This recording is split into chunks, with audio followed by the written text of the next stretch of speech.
This game has an element of financial risk and may be addictive. Please play responsibly and at your own risk.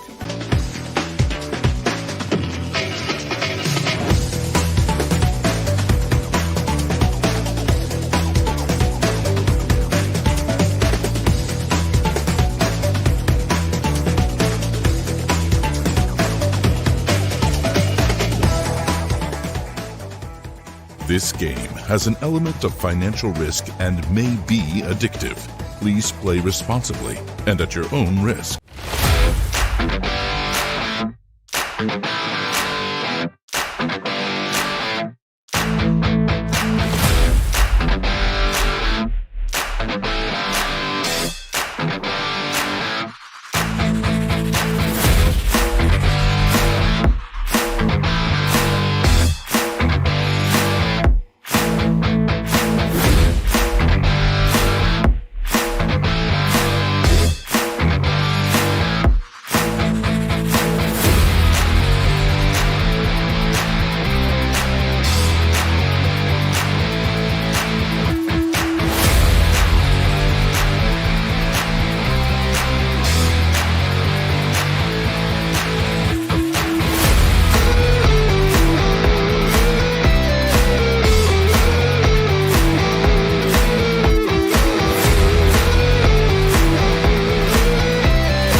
This game has an element of financial risk and may be addictive. Please play responsibly and at your own risk. If you eat, sleep, play and repeat poker, then step inside the India Poker Championship Final Table Series 2.0 arena to play the plethora of tournaments still left to play. Good evening, namaskar and welcome. My name is Peter Abraham and I'm super excited, as usual, to welcome all our viewers to this 1 crore guaranteed high roller event. Having a buy-in of 80,000 rupees, this tournament attracted a registration of 151 entries with a prize money of 28.49 lakhs up top for the winner of this event. This final table is going to be full of action. Also, the competition to reach the top of the FTS 2.0 leaderboard is getting steeper. A prize pool of 30 lakh rupees will be distributed amongst the top 10 players, and everyone wants a piece of it.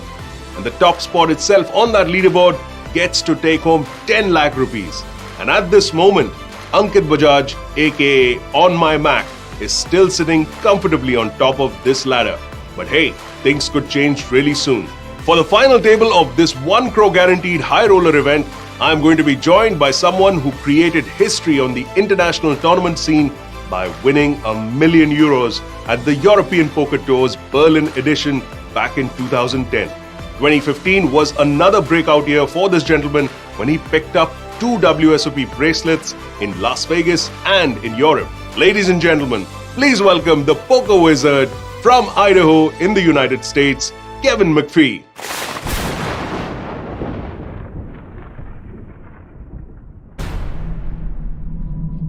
Kevin McPhee, welcome to this live stream. It's great to have you here once again to discuss a lot of the action that's going to take place now.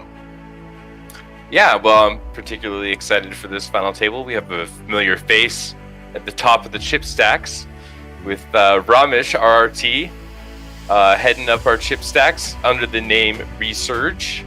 He's got about 2.5 million in play. And yeah, he did commentary with us last time, so I'm quite excited to get a chance to do commentary on his play. So definitely the highlight of this final table for me. Well, we will get to Ramesh and the other players on this final table. But first, because we have him here with us, we should make Kevin McPhee do the game face challenge. So Kevin, here's the game face that you need to make. What's the game face you would have if you're limping with a good hand? Think about standing on a really steep slope while you're skiing down at breakneck speeds. Oh, well, I think that's probably a pretty good description, because I would just kind of be like, la-ti-da. Limp. Well, that was a bit too hard to handle, so I'm going to just look at it without the specs here. And let's talk about this final table once again, the 1 crore guaranteed high roller event that's happening at this final table series. Some of the best players in the country gathering together. Remember, this is a 6-max final table, so all the more intense action expected to take place in the course of the next, well, I'd like to say a few hours, but we've seen some really short final tables here. So hopefully we'll get a lot more action as well there. Now, this final table, the 6 players, what should that strategy be? Let's get right into it. The 6 finalists, like Kevin McPhee has mentioned, Ramesh Rao Thotapalli right up top, playing as Resurge with 2.5 million in chips. He's, of course, taken down several titles across various platforms, the latest being the Joker on 9 stacks for 4.8 lakhs, and of course, the Elite tournament at Spartan Poker as well. He's been playing for well over a decade now, and he is based in Goa. We've had some fun with RRT, Kevin, and it's good to see him on this final table. And I think with that kind of a lead, 126 big blinds that Ramesh has, he's not going to be someone who's going to be pushed around. In fact, it'll be the absolute opposite, I'm guessing. Yeah, I mean, that coming in with 126 big blinds, I mean, that's just the dream, especially in a well-respected event like the 6-max high roller. A 6-max event's a little bit more action than a normal event. You got shorter hands. You're shorter-handed, so the hands come along faster. And yeah, it should be a really interesting event. RRT really likes to joke around in the commentary booth. So I wasn't so sure. Is he a joker? Has he got some game? But we see now he indeed has some game. It'll be really fun to see how he navigates that big stack. Absolutely, and he's going to bring that game to this table. He's known for being the king of the buckchodes as far as the poker community is concerned. But make no mistake, Ramesh has some serious skills, and he's going to bring all that to bear at this final table, bringing in the wealth of that experience, 10 years, more than 10 years of playing experience. So it should be very, very interesting to see how he goes about, at this final table. I'm guessing, Kevin, that, RRT, just the way he is as a player, he's just going to go all out aggressive to try and get this to a point where it's just smooth sailing for him. Yeah, he has a sort of style or attitude that kind of makes it seem like he doesn't care so much. I'm sure he's going to be in there mixing it up and applying the pressure. I mean, we've seen the chip leaders really applying a lot of pressure at all these final tables, and I'm sure RRT will be in there mixing it up for sure. It'll be a lot of fun to watch. We're getting a pretty good way through our series here, so we're actually getting down the home stretch of our leaderboard. So we're actually kind of starting to see things come to formation as we get to the end of the series here. Just a handful of events left. So all the players are trying to finish as top as they can, try to accumulate those leaderboard points. And it'll be interesting also to see how this event and the next events shape up the leaderboard competition. Absolutely, and that FTS leaderboard that Kevin is mentioning, 30 lakhs on that. We'll come around to that as well in the course of the live stream shortly with an update for you. But in the meantime, let's look at the next player on the chip counts. And as we've mentioned, Ramesh Rao has a massive lead of 126 big blinds. And to give you perspective, the next player in the list, Rubin Labroo, who's playing as I might win. Come on, Rubin, you've been a little modest about that. So Rubin Labroo playing as I might win, having 64 big blind. Almost double is what RRT has in his stack. And Rubin Labroo, of course, no stranger to these final tables, both live and offline. He is the main event winner from the India Poker Championship in 2020. So certainly a lot of experience with this player as well, playing since 2008. And clearly, Rubin is not going to be someone who's going to waste time in making his mark on this final table, Kevin. Yeah, I mean, it's, to say he might win, I think is a bit of an understatement. I mean, for somebody who's been there and done that, coming in with 64 big blinds, who's, been able to get through shorthanded play and become champion in a previous event, in the IPC main event, actually, it's pretty impressive feat. So there'll definitely be a stack to watch. The play is coming in a little bit more deep stack in this event, as opposed to some of the other events we've seen where maybe we have some 6, 7 big blind, 10 big blind stacks here. But really, the shortest stack is 24 big blinds. The second biggest stack is 64. One double up between all of them is going to be anybody's game. So I'm actually quite excited to watch this final table and see not only these excellent players like Rubin try to navigate, but we've been seeing a lot of short stack play, so I'm excited to see a little bit more reshoving and a little bit more loose ranges. I think this should be a really fun final table to watch.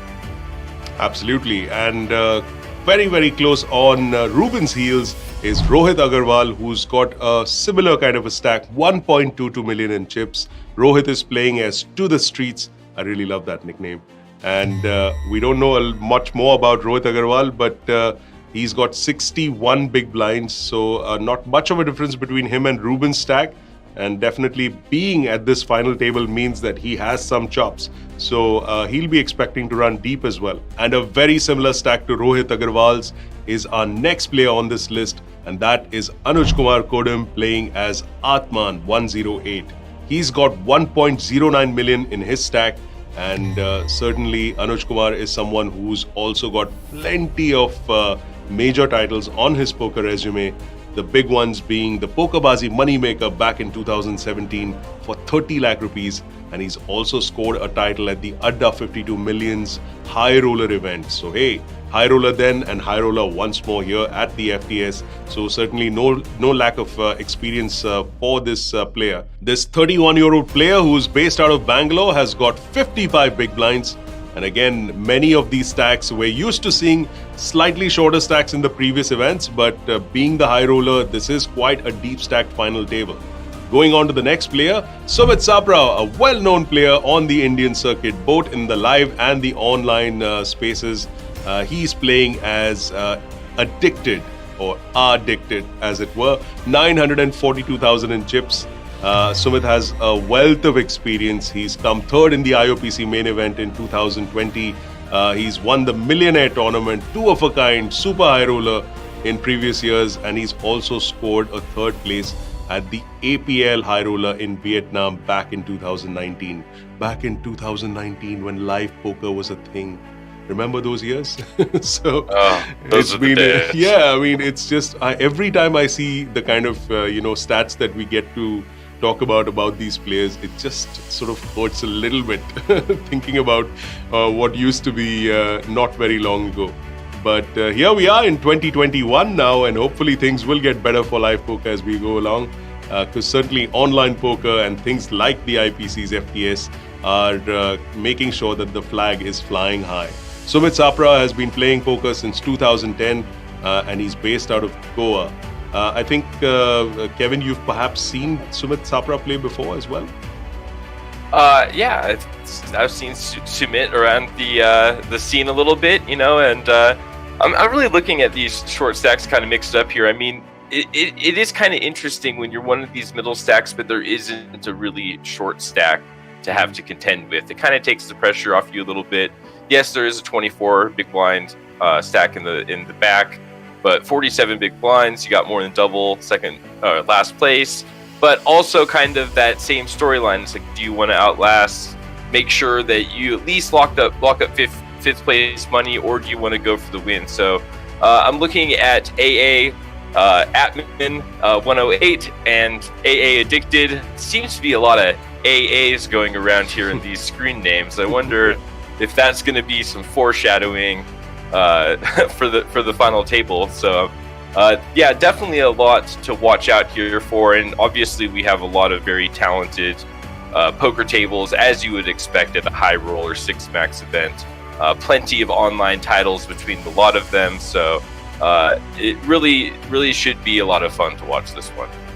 And as Kevin has mentioned, 47 big blinds for Sumit Sapra at this final table. And last but certainly not the least, with a stack of 24 big blinds, is a gentleman based out of Coimbatore, and that is Anant Purohit, playing as Prometheus. Anant Purohit has been a very, very familiar name on the Indian circuit. He's got, he's had a crazy amount of finishes both live and online. And particularly in the 2018 and 2019 seasons, he really came through in a big way, Kevin. Plenty of deep finishes, plenty of titles. In fact, he was one of the players at the India Poker Championship Awards. He scored a bunch of awards. I mean, it almost felt like he was going up to the stage every 10 or 15 minutes. So, Anant is definitely someone who will throw his weight around even with that short stack. Yeah, I mean, just goes to show, once again, how much talent we have at these final tables. I mean, the high roller 6-maxes and the big games, it really just brings out the best players. And yeah, continuously seeing the cream rise to the top here.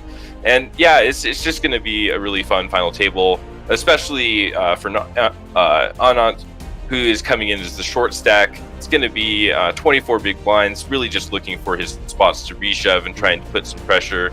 I think the storyline is going to be the beginning of the final table is seeing how RRT navigates the big stack and how Anant navigates the short stack, because I certainly would be looking to shove on RRT when he's fielding that chip lead. And let's not forget, once again, what they're all playing for. Prize money up top. 28.49 lakh rupees for the winner of this high roller event, followed by 19.25 lakhs for second place, and all the way down to sixth place. The minimum payout guaranteed for the players today is 6.59 lakh rupees. And that's a lot of money that you're playing for. It's a 1 crore guarantee tournament after all. And along with the prize money, you've also got to talk to Sam. The winner of this event has to talk to Sam, because clearly all medallions belong to Sam. And so if he agrees, then the winner also gets that 18-karat gold medallion. And of course, special prizes like the game face mask and a special gift hamper as well. So plenty to play for besides the prize money. And yes, we're touching upon that FTS leaderboard too. 30 lakhs for the leaderboard. And the up top prize within that leaderboard is 10 lakh rupees. 10 players will be paid out, the top 10 finishers on the leaderboard, and 10 lakh rupees going the way of the winner eventually. So it's time to shift the attention from the players to you, our viewers, and ask you today's first contest question. And here it comes. What does the diamond suit indicate? We asked you this question about the clubs earlier, but this time we're asking you what the suit of diamonds indicates. 5 lucky players will get a ticket into the 20-seat guaranteed satellite to the FTS number 21 event, which takes place later this evening at 8:30 p.m. So start commenting with your answers along with your Spartan Poker ID, tag 3 of your friends, and you can participate in FTS 2.0 for free just by answering a simple question. So the 6 finalists are now ready, and let's raise the curtain and start the final table of this 1 crore guaranteed high roller event here at the FTS. It's time to lock and load, as they say. So players, get your game face on. Let's do it. 10, 9, 8, 7, 6, 5, 4, 3, 2, 1.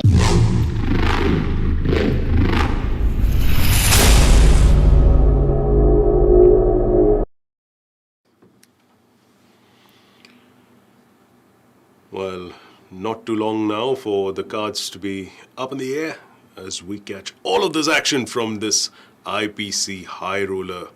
IPC FTS High Roller, I should say. Some of India's best players sitting at this table. And here we go. The chip leader, of course, the chip leader has got a nice hand to begin with. Ace 7 of clubs for research. That's Ramesh Rao Thotapalli, who's got 126 big blinds. I mean, what do you do with a stack like that at this final table, Kevin? I mean, he's almost double the next guy. It's a massive lead. I mean, what do? You can do whatever you want, honestly. 126 big blinds is just a Goliath stack coming in here. With a stack of that size, you can really pressure a lot of the opponents. But, we've seen a lot of the chip leaders kind of spew their chip lead here. So, I don't know if I expect anything different from Ramesh than to get in there and to apply the pressure and mix it up. But it'll be interesting to see if it works out for him or if he keeps running into it like our other chip leaders have. But, I mean, obviously 126 big blinds is just a massive stack. The next closest is about half of that. And but we don't really have any micro stacks. So this should be a really fun final table to watch. First of all, it's 6 max, which means it's going to be a lot more action. But then also we actually have some chips to play with. So I'm expecting a lot of play at this final table, and I think we're going to get a lot more dynamic situations than we have at other final tables just due to the stack depth. And the chip leaders, both of them, in fact, getting into this very one of the early hands here. Ramesh Rao Thotapalli playing as Research, and I Might Win is Rubin Labroo, the India Poker Champion for the 2020 season. Rubin's, of course, hit his pair of 9s, but a nice little window of opportunity for Research as well. Yeah, he check raises with the overcard, the backdoor flush draw, and the gut shot. Picks up a pretty nice looking turn card here, which obviously is going to allow him to continue and put some pressure on just the single pair here. And in fact, we see Ramesh applying maximum pressure and taking the pot down with the gut shot and the flush draw, forcing the flop top pair to fold. So nice play there from RRT. Certainly looking for, that's the type of thing we're looking for from him, is just to be in there mixing it up. We know he's going to have some fun and be in there gambling, and he does get his opponent to lay down the best hand there. So an impressive play from RRT. Absolutely, wielding that massive chip stack that he has to gain some more chips. And Rubin Labroo following up with a nice little hand again, which has hit his own set here at this particular flop. Deuces turning into a set of deuces. It's kind of the dream flop you have when you're asking for when you open with deuces, the old queen 4 deuce rainbow board, but hard to get any action from the 10 high there. So although it is a very pretty flop, against the big blind defend, you just don't have you have a pretty wide range there. So unfortunate for him that he doesn't run into a strong hand there to maybe pick up some more chips, but winning a small pot with the set is always a little frustrating. Yeah, his opponent in that hand addicted. That's Sumit Sapra, not really having anything in the previous hand, but in this one, pocket 9s. And going up against Atman 108. Is it Atma? Is it Atman? I don't know. I want to really know what the 108 means. I just see a lot of ace around. Yeah, there's plenty of them in this hand as well. Yeah, interesting hand distribution here to the streets. Somebody I'm going to be keeping an eye on. With a name like that, you're not expecting conventional GTO poker. We're going to, as the kids say, we're going to see some hood poker or some street poker. So it will be fun to see if he lives up to the name there, if he actually does take these guys to the streets with a little bit of exploitive play. But yeah, nice mix of talent here. He does check call with the ace high here, kind of thinking that he has 2 overcards, backdoor flush draw, backdoor straight draw. Seems like a pretty reasonable check call. And he does pick up the nut flush draw on the turn. It's going to be so hard for the ace 4 here to continue.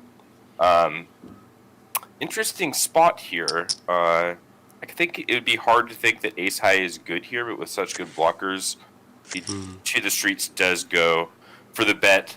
living up to the name, turning the ace high into the bluff, and taking them, in fact, to the streets and taking down that pot as well. We love it. We love it when the nicknames come together. And I might just win it with this pair of queens because there's a lot of garbage around him. So I don't think Prometheus is going to act too funny. And there we go. Yeah, 8-4 offsuit. Just such a garbage hand and discipline fold from Prometheus there. Gotta be pretty conservative in the hands that you're defending at these final tables, just because check calling to realize your equity becomes so difficult. So tightening up those defending ranges rather than loosening them, I think, is generally the way to go. A couple of nice hands here. 8-7 suited on the button.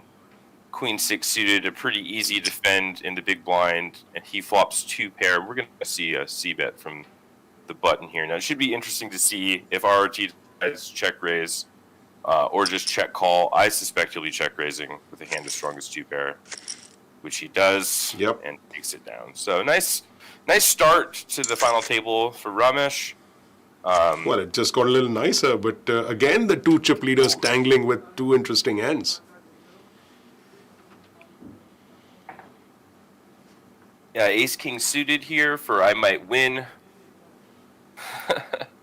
That's a good name. I might win. The funny thing is, I believe that Rubin Labroo's previous nickname was I can't win. So I think things have changed dramatically for Rubin over the course of these several months, and from a can't to a might is always a positive sort of a thing. Yeah, baby steps, right? As long as you're always improving. Well, he's being a little modest. There is Rubin Labroo, the India Poker Champion for the 2020 season. He won that tournament, one of the last few live tournaments that took place before that we shall not talk about. Hit all of us. So yeah, the India champ making sure that he's going to stay at this table and run as deep as he possibly can. Yeah, it's got to be frustrating, coming off a nice live win and then having the pandemic hit and having everything get shut down. You kind of lose that momentum. But we switch from live to online. The momentum switches from live to online, and now we see him carrying that momentum into this final table. Ramesh ends up stepping out there, 3-betting the ace jack. I think that's a pretty reasonable play, and I might win. Goes ahead and wins the pot with the shove there. I think pretty standard shove with ace king, about 50 to 60 big blinds. So Ramesh finally losing his first, somewhat significant pot at the final table, but still has chipped up a little bit from the beginning. So that's a ton of chips behind him still. So sitting pretty happy at the moment. Yeah, I think that we haven't seen the end of these two tangoing. So. Looking to see how that storyline develops, because we're going to get a lot of history here. At a 6 max final table this deep, you're going to have a lot of 3-betting and a lot more hands and just a lot more duration of time where these players can accumulate history on each other. And of course, they played short-handed with each other leading up to this final table, so I'm sure they already have history. But now we're going to see these dynamics play at the final table, and we're going to have a lot of time for this to play out. So the dynamics will be shifting quite a bit here. I think it should be very interesting to check out. So here we see Ramesh picking up the pocket fours and opening for the 2.5x. I kind of like opening a little bit bigger at this point. Just makes your opponents a little more uncomfortable. Wow. A lot of sets getting popped here, huh? And the rich can do no wrong. As a set for RRT in this particular hand. Boy. It's nice to be having chips and getting that little slice of the flop going your way. Yeah, and similar to the flop set of deuces before, we're just going to have a hard time seeing any action on the flop here.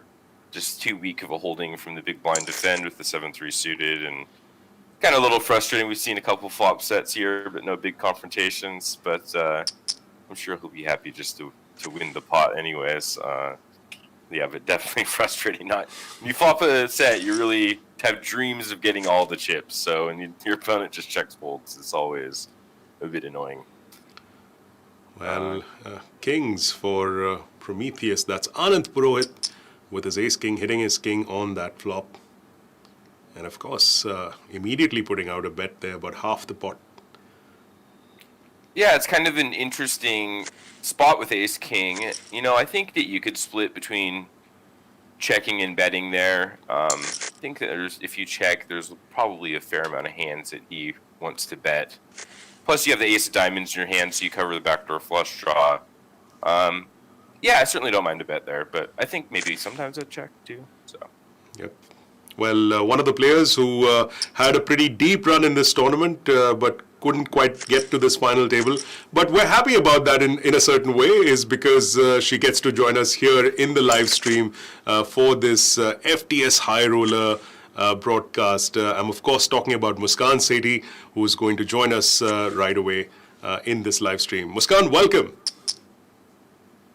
Hello. Thank you, Peter. Hi, Kevin. Welcome to the stream. And welcome to the 5 a.m. club. I heard you've been waking up so early these days. Yeah, it's been a little bit of an adjustment switching to the time schedule, but yeah, it's not been so bad actually. I've been quite enjoying it. It's always nice when you get to wake up and watch some poker in the morning, Yeah, another set? Yeah, it's been like a infectious thing around this table. Wait a second, I shouldn't use that particular word in the context of, well, that we shall not speak of. Yeah, and like you said, all these guys, I just have one word for this lineup. This is a crazy bunch out here. Some of these guys are crazy. And Rubin is like a good friend. He's a super sweet guy, but on the felt, he is someone to reckon with. And so is Sapra, so is Anuj, who's Atman, and then RRT, of course, and the famous Pro. Yep. And the mysterious To the Streets. That's right. That's the only player who we have very limited information about. Rohit Agrawal playing as To the Streets, scoring that nice set on the flop itself. So I want to have this competition today, and so let's just get this contest out here right now only. I'm giving away this ticket worth 5K, which is a 35 lakh guarantee on Spartan tomorrow. And I will give this one ticket to whoever makes all of us laugh like crazy. But it has to be super witty, and let's see if you can do it. Come on, Chad, entertain me. All right, challenge out there. Let's see who accepts it. A 5K ticket, folks, into that 35 lakh guarantee tournament. So 35 lakh guarantee. Yeah, 35 lakh guaranteed. Yeah, absolutely. That's a lot of cookies that you can buy. So get your answers in there. Not answers, well, I'm so much in contest mode. I'm still thinking it's a question. But yeah, get your funny stuff out there. And Muskan's going to pick the one that's the wittiest for that 5K ticket. So Pro came in the shortest today. I'm sure he's hoping to get a quick double up so that he can, start playing around. He feels really handcuffed right now because he's a kind of player who actually makes some tricky plays and puts his opponents to the test. So. Yeah, and there we see To the Streets with the 4-bet, sniffing out the bluff from Ramesh. Ramesh getting in there with the 6-5 suited, 3-betting again from the small blind. And To the Streets takes it down with 4-betting the Jack-10 off. So definitely some hood poker there, living up to the name. And this is sort of what I was expecting from our unknown player here. And I'm liking it. Street poker. Kevin, what sizing did he pick right now? I mean, he went pretty big there. It was like 1.5 to 4.1 or something. So I don't know if you need to make it that big in position as a 4-bet size. So that's, a good observation there. I think that maybe is a little too big. But, when you're playing street poker, you just do what it takes to win the pot. In the meantime, though, Atma 108 being put to the test here with an all-in from the Pocket Kings of I Might Win. Don't do it. Yeah. He's really thinking about it. Because he thinks it's Corn Kid. Corn Kid's capable of anything, but thankfully he made the right decision, Yeah, good pretty discipline. disciplined lay down there. Obviously, Ace Queen's a pretty strong hand to 3-bet fold. But a little awkward position in the small blind there. Conventional wisdom is you don't really want to be flatting in the small blind too much. So it's kind of some people adopt a 3-better fold strategy there. And obviously, after the opponent's open under the gun, face a 3-bet, and still wants to stick the chips in there, ace-queen shrinks up pretty quickly. So a disciplined fold there from him, and the kings of my win takes down the pot. So yeah, we're definitely seeing a lot of 3-betting, and in a 6-max tournament, that's definitely something you're going to see a lot of, especially for those who've accumulated chips here in a short-handed game throughout the entire tournament. You know that they've been playing probably pretty aggressively to get those chips. You can't sit there and hide behind a rock in 6-max. So Muskan, have you played very many 6-max tournaments? And what is your strategy when you go into playing one of them? I played one just last night. In fact, I played this very tournament. And so, yeah, I completely agree with you. You got to be more aggressive, especially with 6-max, because your ranges are now wider. And you got to keep applying pressure. There's not a single spot that you can miss. At the same time, you cannot make too many mistakes. So that is something, and I feel like people who play a lot of sit and goes are really good at 6-max because they understand that literally you're not even just waiting for cards, you're just playing your positions. So once you've identified your blinds and you've identified the players who are opening fairly wide, you can just start attacking them, and that is, I think, my take from 6-max. In fact, I really enjoy it because in full ring, there's not much you can do. Once an early position opens, you're just like, okay, I'll get away. But here in 6-max, you don't like, UTG means nothing. So that's something that I feel is a little different from other ring games. Yeah, I kind of feel like in 6-max tournament, and maybe I'd like to know if you agree with me here. There's a lot more room, I feel like, for exploitive play. Like you're sitting at the table short-handed with these guys, and if you pick up when you're paying attention to hands, even you might not be dealt into, you can pick up things on your opponents and the weaknesses that they might have from a line that they took or a hand selection that they have. And when you're sitting there at the 6-max tournament, they don't have anywhere to hide. So now they're fairly exposed with those weaknesses, and you can find ways to deviate from game theory optimal into exploitive play. So I'm not sure if that's the greatest advice. I mean, usually people say stick to GTO, but I think if there is a spot where you can step out and start doing some exploits, it is in a 6-max tournament where you have a lot of information on people and you are a little bit deeper stack. I agree. That's why we saw To the Streets take that line against RRT. And he was able to take this line only because it's a 6-max. If we were seeing a full ring final table, it would have been a bit different. So, oh my God! Wow! Hello. But for all the garbage that we've seen so far, this is a really loaded kind of a hand that we're seeing here. Peter, can we please call 911? Yeah, I think someone needs an ambulance in this hand. Could it be Pro? Oh no, Pro! We wanted to see. It's actually kind of a gross spot here because I think RRT could end up taking down this pot and making the jacks fold. Get out, yeah. If he'd ISO'd, I think the jacks has to fold. Now that he just called, I'm not really so sure what the jacks does here. It feels like you just don't ever want to stuff it in here. Yeah, and you might just make a big fold here because, what is RRT's flatting range there? Oh, and that's got to feel dirty to fold jacks and see the 9s and 10s get flipped up. But I think that is the correct fold. I mean, RRT, you have to be pretty optimistic to be thinking jacks is good in that situation. Obviously, we see the whole cards. We know that it would have been a perfectly reasonable shove in that spot. You would have been in a dream spot, in fact. That's a great But fold. I think that's a good fold. And RRT, ends up taking down a pretty nice pot there and knocking out our 6th place finisher, his pocket 10s to pocket 9s. And that 6th place finisher, of course, Prometheus, being played by Anant Purohit, one of the most consistent players on the Indian circuit, but close but no cigar for him this evening as he gets knocked out for Just about 6.6 lakhs for that finish. Not bad. It'll soothe the sting a little bit, but I'm sure he would have loved to go a little bit deeper. So Kevin, all the boys, they trouble. I might win a lot because he has some funny tilt stories. So I met him last week, and I was rubbing it in and putting his leg. So he's like, no, I've gotten much better. I do not tilt. So I just wanted to put it out there. That guy's corn kid has changed. He's a different man now. Yeah, you've heard those stories, yeah? Breaking the monitor, mouse, keyboard, all of that? Like that. What? No. Yeah. What a gentle guy. There's no way he would have done something like that. Guy.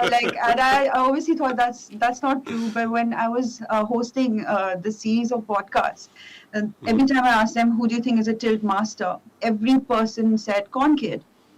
Rubin. So I was like, what are you even saying? Is everyone bluffing me or what? But yeah. Well, a whole lot of danger cards on that board, and RRT decides he's had enough of it, getting out of the way for that particular hand. Yeah, we have a couple nice hands here. AA-man 108, and I might win the confrontation here. When you're facing a 3-bet with ace-jack, it feels pretty much like you're guessing, especially out of position. It's one of those hands that certainly can't excuse a person for calling, but if you have a read that the person is pretty value heavy, it's kind of one of those hands when you open it under the gun and get 3-bet that sometimes maybe you can fold. Oh, wow, look at that turn card. That is dirty. Oh, boy. Yeah. Flop goes check, check, and the case jack rolls off on the turn. So I think we're going to see a bet call here. Atman 108. Got to be putting his opponent... Yeah, it's a tough range. You got to be putting him on like a delayed c-bet with ace king or something here, and it's hard to fold a turn pair when the flop goes check check. And what are you getting called by here? So, kind of interesting spot here if I might win. Like, how do you size here, Muskan? I'm gonna go. I think I'm just gonna jam here. Yeah, I think a little bit bigger size because. When you have 3 jacks, like you got to be thinking your opponent has a queen here, so I think he's going to size a little bit bigger than normal, trying to get called by that queen X since he's blocking all the jack X, and I think I like that normally. Yeah, especially the way it's been played out. In this spot, I would just pile it in just so that it looks like I'm maybe bluffing. And I have a lot of bluffs in my range also, so yeah, I might just... Yeah, but red alarms are going off, when your opponent 3-bets you, checks back the flop, and then fires the turn in river. I mean, sometimes I feel like that's top set, and certainly turn set works into that equation. It's hard to put them on the turn set when you have the jack, though. So, yeah, it's hard to have a bluff when you 3-bet, check back flop, bet turn, bet river. Seems pretty nutted to me. So pretty wise fold there from the ace jack, and I certainly can't blame him for peeling pre or calling turn after the 3-better check back. So yeah, I guess Anuj figured it out. It was a value bet, and he gave it up. Anuj is a great player. He puts in a lot of work. And he's not just studying himself, but he's also has students under him. So yeah, I'm sure all the boys are watching and rooting for him here. And by the way, a lot of jokes have been coming around. I'm going to read them in a bit. And we see RRT here, check calling with bottom pair and the backdoor flush draw, picking up some more equity with the turn club, and in fact backdooring the flush. Yeah, when your opponent checks back turn here, I think I like betting. It's just hard to think that they're going to... If they were going to continue bluffing, they would have done so on the turn. So I think you just bet here. For sure. And probably just go a bigger size, like 2/3 pot or something like that. Yeah, RT. Yeah, nice hand here. But not going to get any action from the king high, fortunately. RRT, a seasoned pro, and also the founder of a very funny Facebook group where they only post memes. And it's actually quite funny, Peter, to be honest. It is. sort of taking a lead from that and running our own contest here with all the funnies that we are expecting to hear from you shortly. Yeah, RRT, he invited me to the page after we worked together last time, and I've got quite a few good chuckles out of their memes. I do enjoy a good meme, you know. So. Oh, I have so many favorite memes from the Indian poker scene. It's crazy. There was one, yeah, there's so many actually. These guys are too funny and creative. Also, Sumit Sapra, I hope he gets away from this. He seems to be, I mean, doesn't even have that much room. Yeah, he's going to get away from this. So another player who's so experienced as Sumit Sapra here, addicted. He is, I mean, he's been around for how many years, Peter? I'm sure I mean, he was like one of the first few pros, right? Yeah, right from the start of the scene. I mean, poker in India generally is considered to have started around 2009, 2010. Certainly, since the first time we ever held the IPC, Sumit has been a part of those events right from back in 2010. So yeah, been around for well over a decade now. Well, kudos to him for making a final table and be able to have that kind of longevity. It takes a bit of resolve and a thick skin to stick around the poker community. You know, a lot of people come just for a short period of time, and I've certainly in my years met a lot of professionals that are only around for a couple of years. So it's nice to see somebody who's there from the beginning, making a final table, represented it for us old regs. You know, I've been around for about 15 years, and yeah, I'm still struggling to make final tables myself. So nice to see him, an old school reg, making a final table here and still having an impact on the game this many years later. So kudos to him. Huge respect to both of you, Kevin, even to you. But you know, I still remember when I had just started out, there was this, I mean, first I want Rubin to fold his hand, then I'll tell my story. I just want him to have his chips. Because I don't think he's a believer right now. Yeah, it looks like the tens is being a little stubborn. Certainly thinking he might win this hand. But we are definitely going to see a slam dunk value bet here from the ace queen. Yeah. And going for a little bigger sizing, trying to target another queen X. When called twice, you know, you are thinking your opponent probably has a reasonably strong queen here. So I do like sizing up a bit. And he just defended the big blind with tens, right? I don't think he put in a 3-bet, or did he? No, he didn't. Yeah, and I think that kind of speaks to the stack distribution right now with Atman 108 and AA Addicted being a little bit shorter, about half of the stack right now. So it would be kind of a disaster to get in a coin flip there against like Ace Jack or something and just kind of be torching your equity that you have built up. And this is what I was waiting for, those aces coming around. We have all these AA names, and we have two the street picking up the aces here. He's going to make a sizable raise against I Might Win, and I Might Win just going to snap fold the 5 deuce suited. So we've seen some pretty monster hands here. 3 flop sets so far, some pocket aces, some pocket kings, but no action.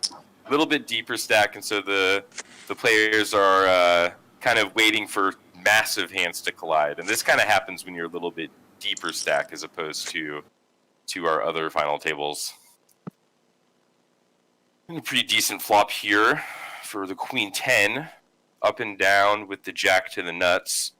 And it's going to be super impossible for the king 4 diamonds to continue here.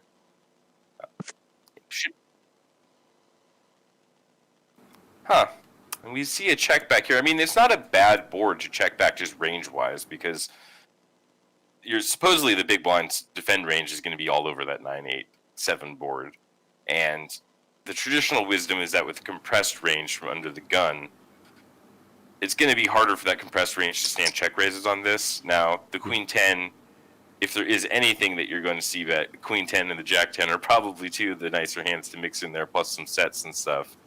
But you just don't have enough of those middling cards in your range to 100% c-bet this board, so there's going to be a lot of mixed strategies here. And we do see him check back And now RRT, recognizing that range advantage, just goes for the big bet with the king high, and we're just seeing just pure range advantage there on that board texture. I mean, playing the texture, playing his perceived range, and attacking the now capped range of AA Atman. Yeah, the capped range. Once you check back, you don't really. It's hard for you to have the nuts or set. So RRT recognizing that the top of range hands are gone, and attacking the now weakened capped range with the king 4 and getting a fold. So pretty aware play from RRT. We seem to be watching him play quite a bit in tempo. When it seems like he should bet, he's been betting, and when he seems like he should be checking, he's been checking. He seems pretty aware of the ranges and how to play the board textures here. So we're seeing some nice play from RRT here, and I've certainly been impressed so far with this play. I was really looking forward to getting to do some commentary on him after doing commentary with him last time. So so far so good, RRT. You're playing some really great poker. Yeah, being the chip leader at the start of this final table, he's not been overly aggressive, but when it's required, he's pulled the trigger, and he's added some chips to his stack as well. Still the chip leader at this final table, and I think he's going to make sure that he's not going to give it up without a fight. Yeah, and again we see I Might Win limping in the small blind. This time a better hand, more of a limp trap with a Jack-10 suited, a hand that flops pretty well, and certainly a hand that you can limp call with. To the streets, living up again to the name, and punishing the limp with the King 8 suited, King 8 offsuit, and flopping massive with 2 pair. Makes the small bet to lure I Might Win in, and then I Might Win goes for the check raise, picks up the chin card on the turn. Wow, what a card. Queen of Hearts on the turn, up and down, straight flush draw. I mean, I don't see King 8 ever folding here, and I think Jack 10 is going to put in some more chips here. I'm wondering if we see an all-in confrontation here. He does go for a smaller size. I'm a little surprised at the size of that bet.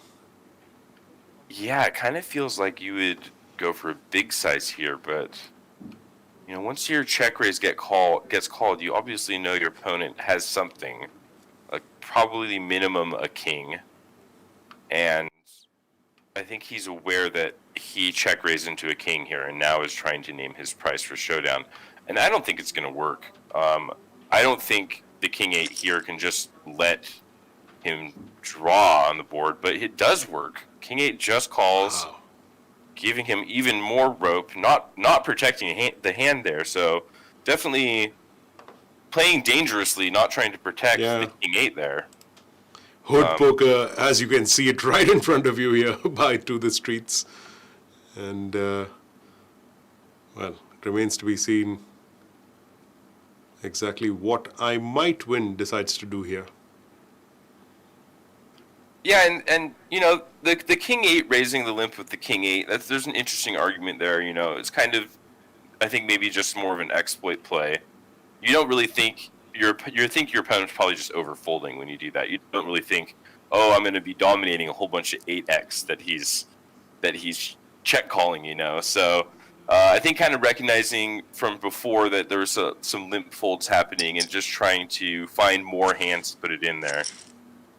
Yeah, and we see the Jack 10 give up on the river. But I think maybe the King 8, I don't know. I don't know what you guys think about that, but I think I would be shoving King 8 on the turn there. I mean, if the guy has a set or King Queen, and then he just has it, that's a pretty wet board. So you don't want to let that drag on for too long, but it did work out in the end. Well, since Muskan has put out a question out there for all of our viewers to make all of us laugh, and she's going to reward you suitably, what I'm going to do is to get you the answer to that first contest question, which was, what does the diamond suit indicate? The diamonds represent something, and that's what we asked you yesterday. We wanted this answer, which is known as wealth. Diamonds represent wealth. Well, really no surprise there that it represents wealth, but we've got our 5 lucky winners, and These 5 players are going to get a ticket into the 20-seat guaranteed satellite to FTS number 21, which is going to take place very, very shortly at about 8:30 p.m. this evening. And those winners are Daniel K. Prasad with the username The Fault in Our Cards. I love that username. Daniel Prasad there, who's the first winner. Then you've got Abhishek Gautam playing as Heart Loss. He's the second winner. Taman Pannu playing as Taman 007 is the third ticket winner. Sumit Kumar playing as Isildur 2108 is the fourth ticket winner. And last but not the least, Rohit Singh P as I Am Groot. That's his ID. So congratulations to all of these 5 contest winners. We'll see you at the FTS 21 event at 8:30 p.m. At the FTS satellite event, I beg your pardon. So congratulations once again, and let's get back to the action. Yeah, and it's just, we're watching the Ramesh show here, RRT is just playing all the hands, applying all the pressure. Here we see him open up the pocket threes on the button and making a standard C-bet. A little protection, kind of find out where you're at.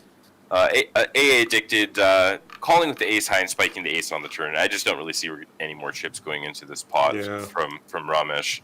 Although he can represent the ace here, and maybe realizing that checking down threes is just going to lose him the pot, that he has more ace-x than his opponent. Yeah. He is going to try to represent the ace here. And, these I kind of like doing these plays once in a while with these small pairs, because you're unblocking a lot of his hands that want to, check call, check fold, So sometimes just, these hands make good double and, dare I say it, triple barrel hands. I'm not sure if we're going to see it here. The ace, nothing's changing from the turn, so now a jack might not fold. Ace stop the presses.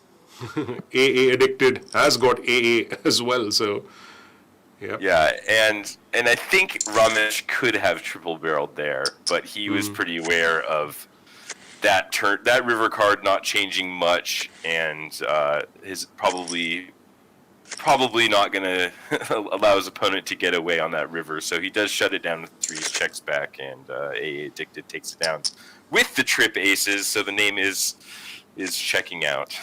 It's working for Sumit Sapra playing as AA Addicted.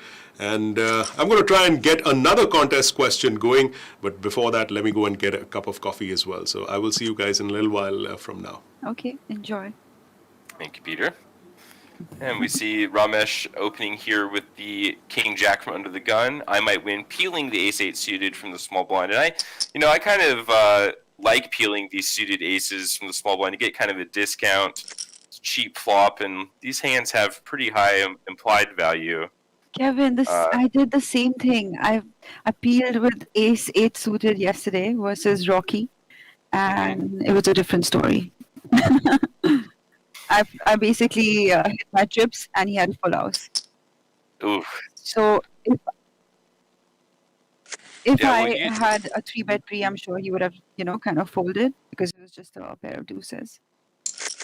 Yeah, but those hands, I like that play because you get the big blinds in there, and those suited aces play pretty well multi-way. And they're kind of hands where you don't mind getting a discount on it and maybe hitting a huge flop. The implied value on the suited aces is pretty big. So I think it was kind of maybe the fad quite a few years ago to be 3-betting those hands. And I think the wisdom has kind of changed away from that to a lot more flatting, allowing your opponents to play ranges as wide as possible. So you're keeping their suited hands wide so that you have the chance to flush over flush them. So peeling those ace X suiteds from the small blind keeps all your opponents queen X and king X, and they're out of line. Suited connectors they're playing still in the range so that you can really win some big pots with the flush over flush. But we really haven't seen flush over flush yet at any of these final tables. That's what I was thinking. That if I'm gonna waste such a important hand if I kind of 3-bet and then face a 4-bet. So that was the reason why I was peeling. And but I'm happy to hear what you said. So yay, I did the right thing. Also, Kevin, can you tell me about the hand versus Vanessa Selves? You remember that went viral, and then she went and complained to Labroo on the side that how can he call me with ace nine? Tell us about that hand, please. Well, yeah, I mean, obviously that's the most famous hand of poker that I've ever played. It's not every day that you 5-bet call somebody with ace nine offsuit. That's only happened a couple of times in my career where I've had somebody playing so loose that I would consider something like that. And I'm happy to say that most of the times I've been right. But still, yeah, Kevin, ace eight is still a flip. Like, your opponent could have anything. Like Vanessa herself could actually, you're essentially flipping for your chips and stuff. So, I mean, tell me what was really going behind, what was behind the thought process, Well, Vanessa and I had a lot of history with each other, and we were pretty good friends up until that moment, actually. Are you serious? Yeah. And that was sort of the beginning of the end of that friendship. She took that hand quite personally. But, she's a special opponent. There's not really anybody in the game that was playing like Vanessa Selfs was. So taking a game theory optimal approach and trying to apply it to her kind of feels like not the greatest plan. So she's one of those opponents that plays so loose that she forces you to widen your value range, and ace nine, just one of those hands that I feel like when I 3-bet, I want to have a more linear style. So I don't want to be polarized. I want to take some of the best of my folding hands and turn them into 3-bet bluffs. And I certainly wouldn't always do that with ace nine, but I figured with the blocker, the button, a very wild opponent, that and a hand that didn't really flat well or play well multi-way, that taking one of the better hands that would be folding to an open and turning it to a 3-bet bluff. Can you remind the viewers the positions so that they can imagine the hand? I'm not. It's been. I get it, but you said you were on a button. Where was she? I believe I was the button, and she was, I believe, the low jack. Okay. And it was about 50 to 60 big blinds effective. So ace nine, not really on the chart there as a flat. Probably not even as a 3-bet, but against an opponent playing a wider range of hands, and let me tell you, the hands she was showing down on the table beforehand were pretty crazy. So, like what? Literally, when she opened, you could see the steam coming out of her ears from the previous hand. I mean, she played a hand before we got moved to the feature table against Anton Vig, where she made like a play, in my opinion, that made no sense, and they got in an argument with each other about it, and they're usually friends as well. And you can see that they were quite heated before we got moved to the feature table. So I was expecting a lot of fireworks. Oh wow, here we go. Anuj, I don't see anybody calling though. No, I don't think so. And this looks like about 17 big blind shove. So just trying to take the pair equity and rip it in, and knowing that if you get called by some more cards, you at least have 50% chance of winning the hand again. And really, all the power is on, all the onus is on AA Atman to rip it in, shortest stack, no pressure, and he just rips in with the pocket fours. But the Vanessa hand, I mean, I just had a hand where I thought, I want to play a more linear strategy, take one of the best hands on folding and 3-bet it. And then when she 4-bet it, which I don't understand, because, that deep of stacks, I didn't make a big 3-bet. Pocket fours is a perfect hand to call with to set mine, so I didn't really understand her play, why you would 4-bet that. But, she has a lot of history. Jack 7 suited against Prahlad Freeman, Jack 9 offsuit. The previous EPT, she 6-bet shoved into Nick Schwede's aces, 8-4 suited she's all these hands where she's 6-bet shoving. I have a question. It's like, how do you range her, I get it. So if I have an opponent like that, so are you telling me that you were so sure that she's kind of steaming, tilting, from the hand that went down before, that you were, able to make that move on her? Yeah, I mean, honestly, I think that my hand clips a bunch of her random stuff that she does, which the random stuff she 6-bet shoves is just so hard to range because she does it so often. And she's done it with Jack 9 off, Jack 7 suited, 8-4 suited, and I was honestly expecting to see Ace 4 suited or Ace 5 suited or something like that. and just do like some crazy merge play on her where I clip one of her, bluffs because she's way over bluffing in this spot. Like traditionally, she's just so hard to have aces or kings. I have an ace blocker, so like, what is she doing this with? Get it. And yeah, so I just figured there is a pretty good chance she has ace five suited, ace four suited. She could have that random jack nine off like she did against Nick Schweedy in the previous EPT when she busted, putting I think 100 big blinds in with jack nine off. Yeah. So I mean, I get to the end of to the 6-bet shove, and I'm like, man, this seems crazy, but like honestly, I think I have to call. I'm like getting pretty good odds, and like you have so much random stuff in your range. Who's the closest player to Vanessa Selfs, like as crazy as her? Galen Hall, probably. Galen Hall. That's probably one of her best friends, and I've never seen somebody 3-bet so much, 100 big blinds deep. PCA champion Galen Hall.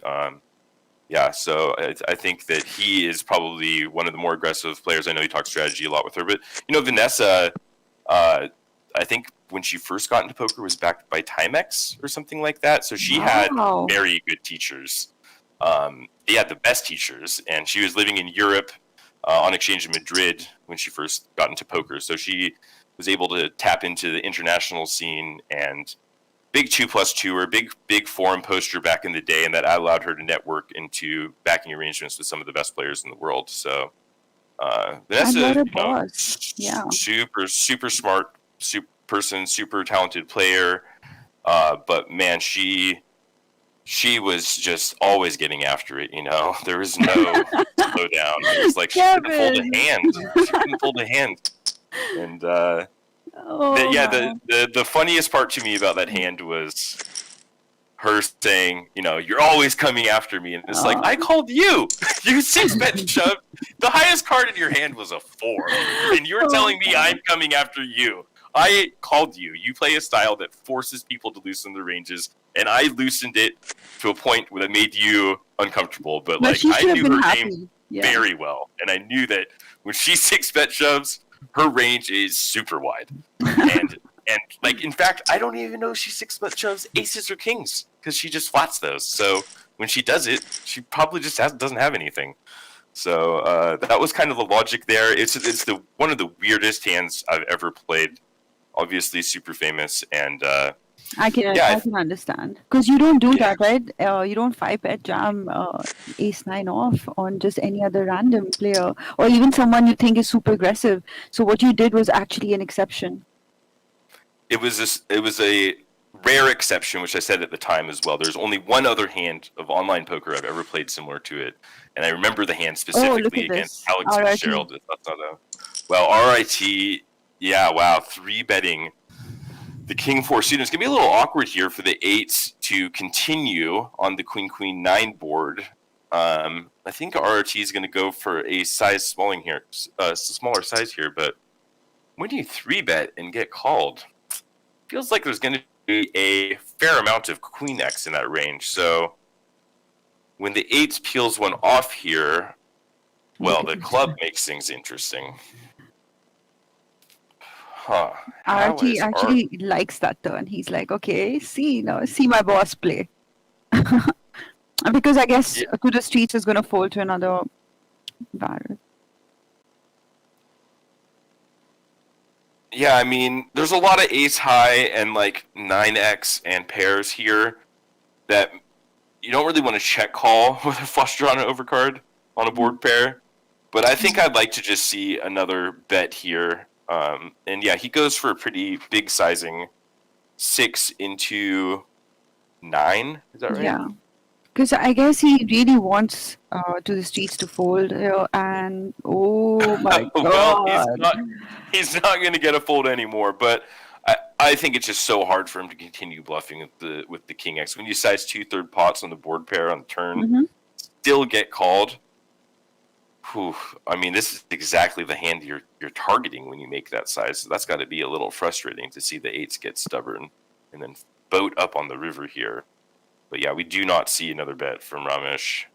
Kind of making his decision to be done after the turn bet, I think, unless he improved. So, on what kind of river are you gonna like try and bluff I mean, I don't. in Ramesh's RRT speed, shoes? Yeah.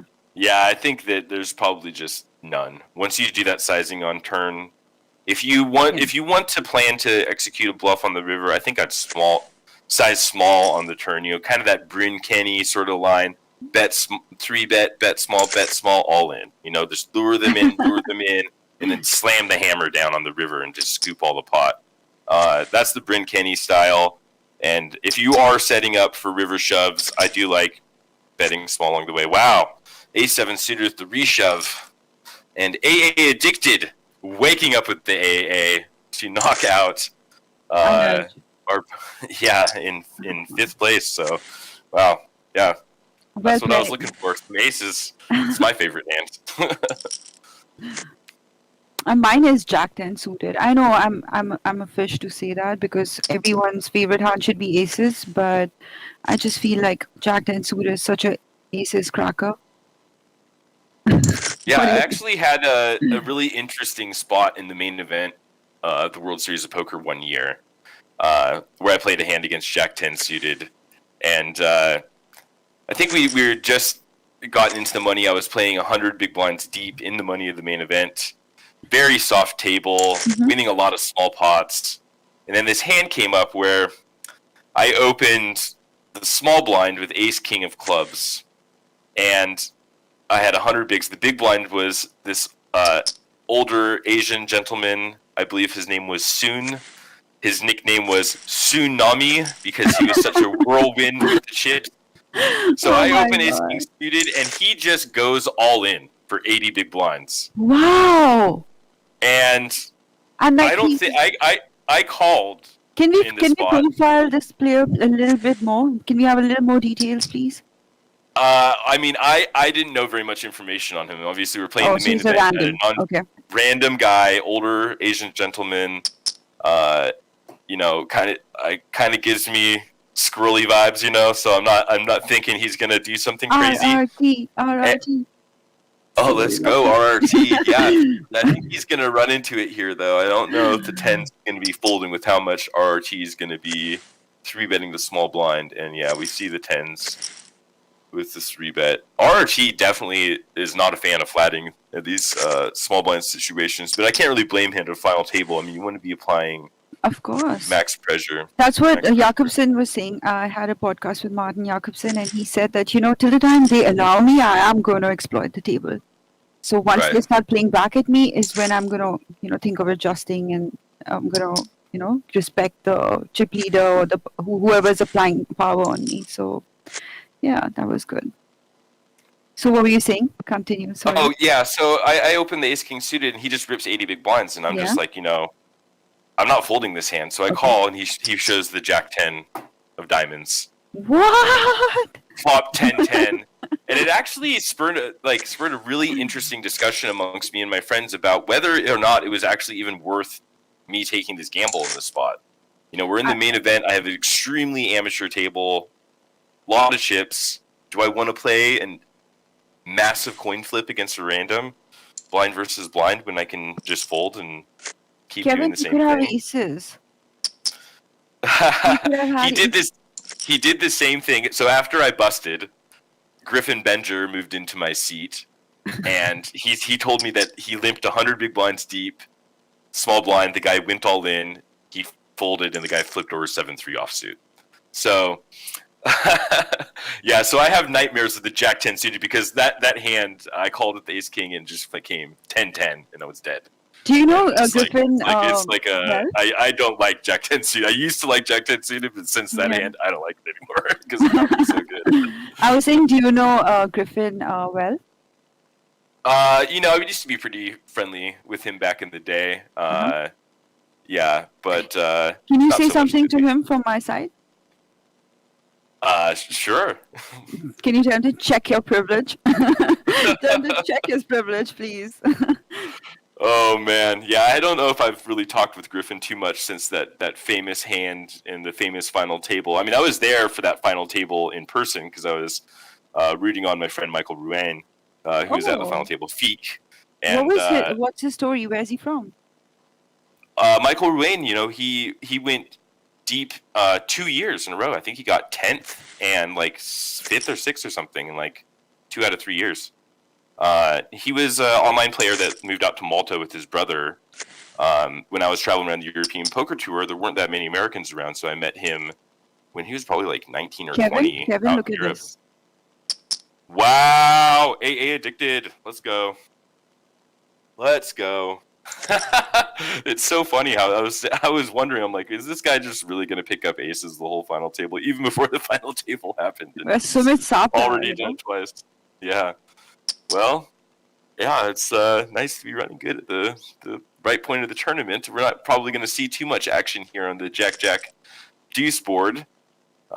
We do see the ace high peel 1, kind of an interesting spot. You really have to think your opponent's getting out of line to be peeling his hand. I like this check from the aces. This is, I think, a pretty standard check on the double board pair. Well, that's an interesting run out. So, full house on the board. AA addicted with the AA. To the streets, thinks he's good.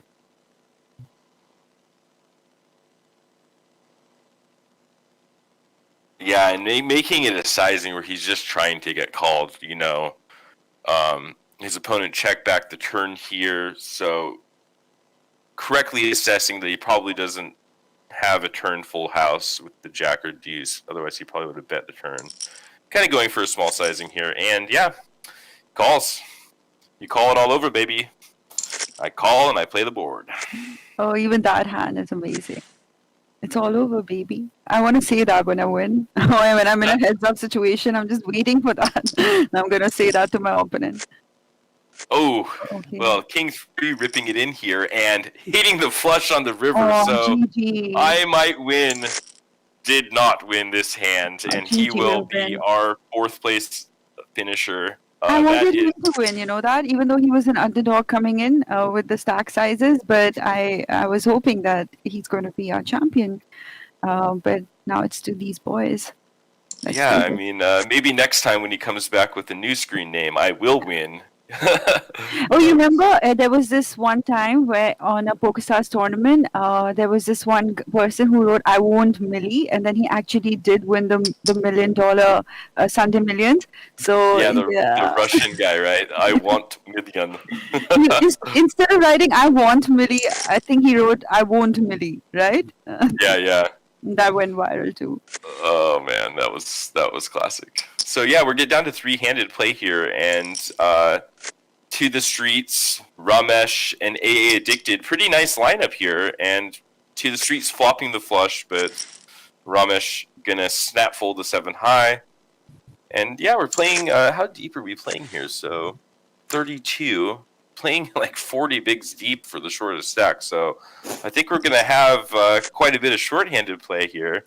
Should be kind of fun to watch. You know, a lot of these final tables have gone so quickly with a lot of short stacks coming in. We haven't really got a chance to see some really dynamic deep stack play, and I think this 3-handed game will certainly deliver with these stacks being a little bit deeper and 3 fun players to watch, excellent players to watch in the mix here. Yes, and this title means a lot to 3 of them, would mean a lot, because, you know, such a prestigious tournament, and there are regs in this circuit. They keep, you know, they're always putting in that volume. So this will be huge for not just their BR, but also, you know, for the results, for that satisfaction that when you're putting in the work and then you see results. So it's something for that. Oh, yeah, definitely. Oh, God bless you.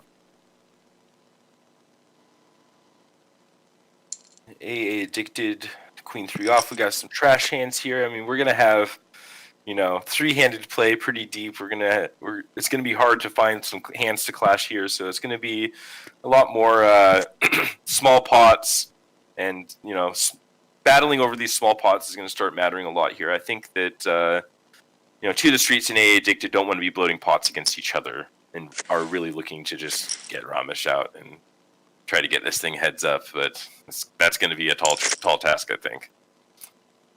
So, Muskan, can you tell me a little bit about your path in poker? You know, I think this is our first time really getting to be face-to-face and hang out, and I've seen you pop up around social media from time to time, and I'd just like to hear a little bit about what got you into the game and what made you want to pursue poker as a passion. Sure, but right now there's another hand going on here, and I think it's going to be an interesting one. Also, Kevin, I to be honest, when I got into poker, it was not that big. It was just a very niche kind of hobby. Very few people knew about it. I knew about it because my dad, he used to study medical in school, and him and his friends used to study on, the different kind of effects that, have that are on you when you basically. Oh, 1 second. Yeah, pretty interesting hand here. The 10s getting some action from the 10, the kings getting some action from the 10-7 off in the big blind, flopping the pair in the backdoor flush draw, backdoor straight draw, picking up the gut shot on the turn. And I'd like to see the kings continue here with a pretty big size on a pretty wet board.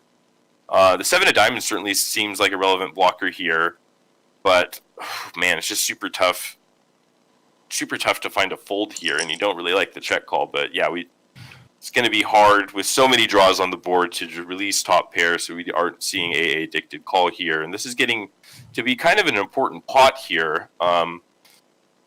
Be interesting to see to the street what kind of sizing he does here. I think once you size up the turn to charge the draws, you can kind of size down the river to target the more medium strength hands.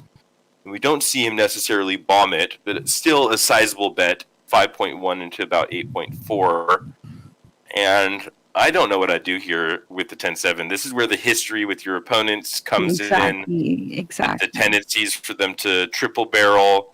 When you get to the river, there's a lot more of sizing up of your opponent's tendencies than normal. So, yeah, a lot of draws missing there, and we do see the pair of 10s be stubborn and call and pay off the kings of To the Streets. So To the Streets has been having some pretty good timing here so far.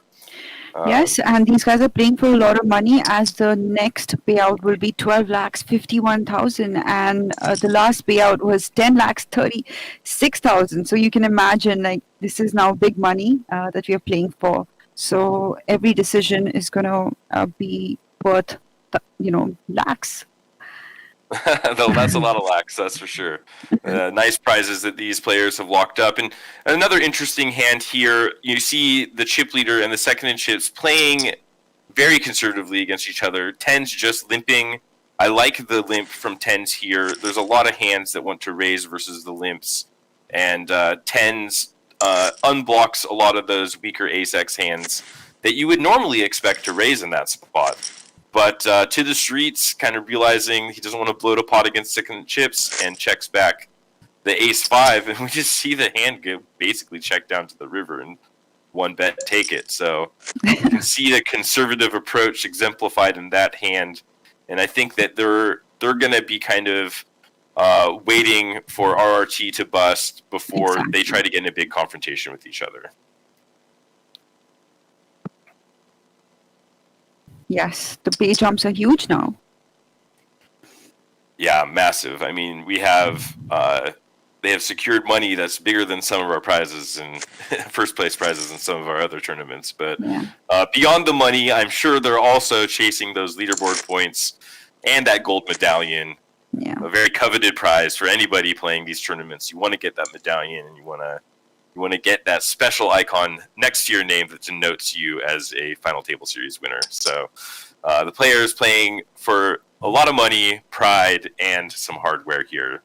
So definitely the gravity of this. Yeah, leaderboard points are, with only a few tournaments, handful of tournaments left in the series, the leaderboard race is heating up, and all the players trying to jostle for those free roll prizes. I mean, that's a nice little overlay being offered there when you get some leaderboard prizes. Kevin, but how do you approach these leaderboards? Like, if you know that I want to play 24/7, my feature events are on these dates, but there are also tournaments that are happening in the afternoon. So potentially, you're going to start grinding the minute you wake up, or a few hours later. But you're going to be grinding throughout the night, because then at night those are the feature events. So how do you really how can you do this? Do you think it? I feel like it's impossible, without really stressing yourself out physically and mentally. Or unless you're hitting big scores, so you feel like, okay, I might as well go for it. I've made so many points. Do you think it works like that, or is it something you can pre-decide and actually hit? Well, I think that's a really excellent question, because I don't think you want to have one strict game plan going into those situations. You want to be adaptable at the tables to the variables that you're seeing. So having one streamlined strategy, I think you just kind of want to play it as it goes. When I first broke out on the online scene, it was from a leaderboard competition. It was 13 years ago in 2008. I broke the PokerStars tournament leaderboard record for monthly tournament leaderboard points. And the reason I went after it was I enjoy the competition, and the worst case scenario is when you go for leaderboard points is you're going to be putting a lot of grind in.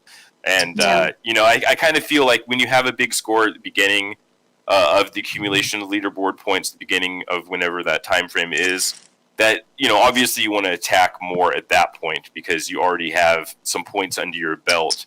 And I've done some leaderboard prop bet things. One year, Stevie, Dylan, and I bet ourselves against Elke, Negranyu, and I can't remember who their third was, and lost our asses, and we decided that we would never do a leaderboard bet again because it was too exhausting to do it. And I've stayed with Sean Deeb when he's done. He's the big leaderboard. Look at these two better. ambitious guys. Look at this 9-3 and 9-3. We're gonna see who the better player is. This is street poker. Yeah, but back to your question about the leaderboards. I've stayed with Sean Deeb, who I think is the best leaderboard grinder I've ever seen. He is, especially for mixed games.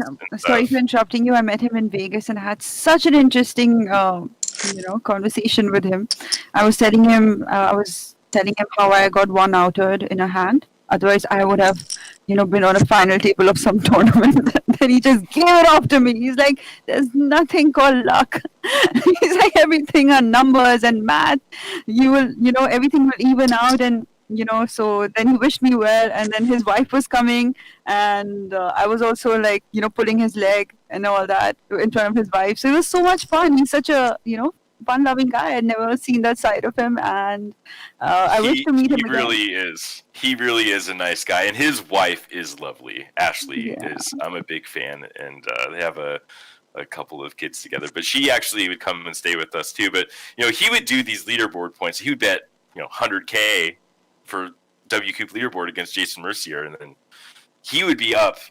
Really, to attack these leaderboards and get maximum value, it takes a special kind of sickness. If you're going to do it from the get-go and be making side bets on the side, for him, like his side bets were bigger than the money he was playing for. So he was waking up bright and early every day, 5 a.m., playing the first tournament that registered, and he would just sit on the couch on a tiny laptop and cascade everything. He wouldn't even I'd have my monitors and my whole setup and my comfy chair. I need to be real comfortable. Have all the screen. He would lie on the couch with his legs up and just cascade and click. Dude, this reminds me of that South Park episode. Have you seen that South Park episode when there's this guy who's trying to solve the game and then the game creators try and go and see him, and it's just a guy sitting on his thing. Have you seen that?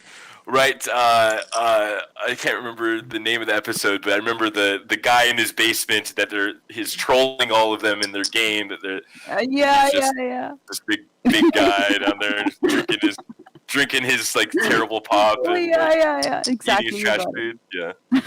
No, But yeah, the leaderboard stuff, I think it's fun. I enjoy competition of any kind, and any more reason to be competitive if you're that type of person. I think that's a lot of what attracts us to poker, is that need for competition, that need to have that sort of channeled in our lives.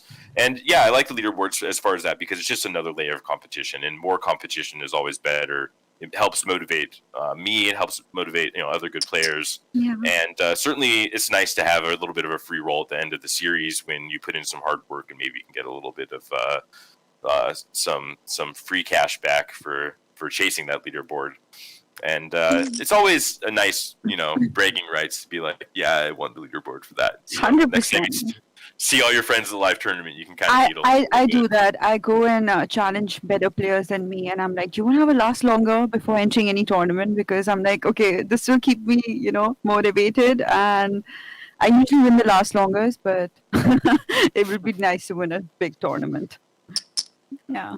Instead of the last longers, I'm not the biggest fan of the last longers because I feel like I'm getting hustled by the nits, I don't want to be in a spot where like I am deviating my play.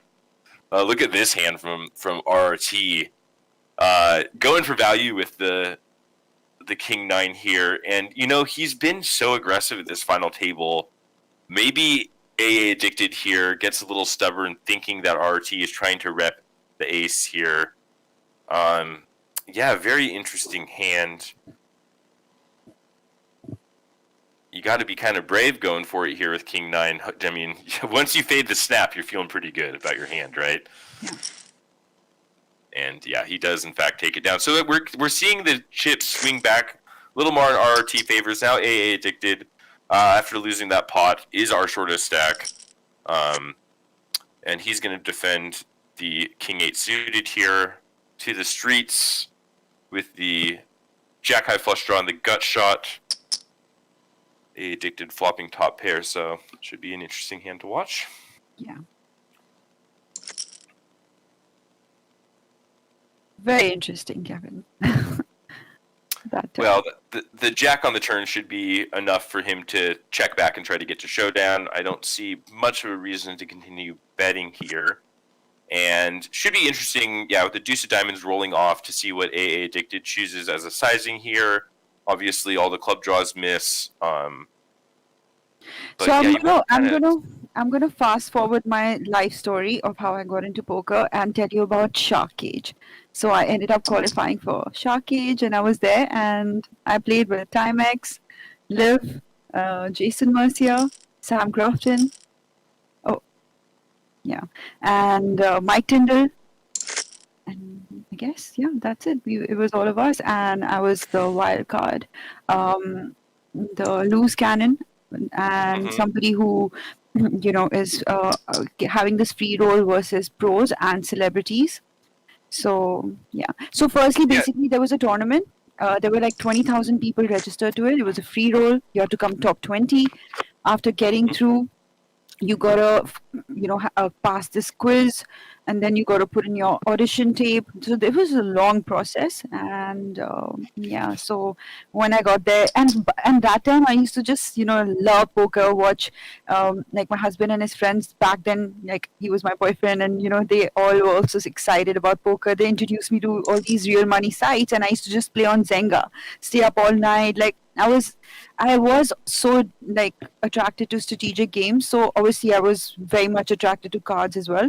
So it was like a no-brainer. I got into it, and then obviously when I went for Shark Cage, it was like once you taste blood, and then you come back, and then you're like, okay, I wanna learn this game more, and I wanna get serious about it, and then.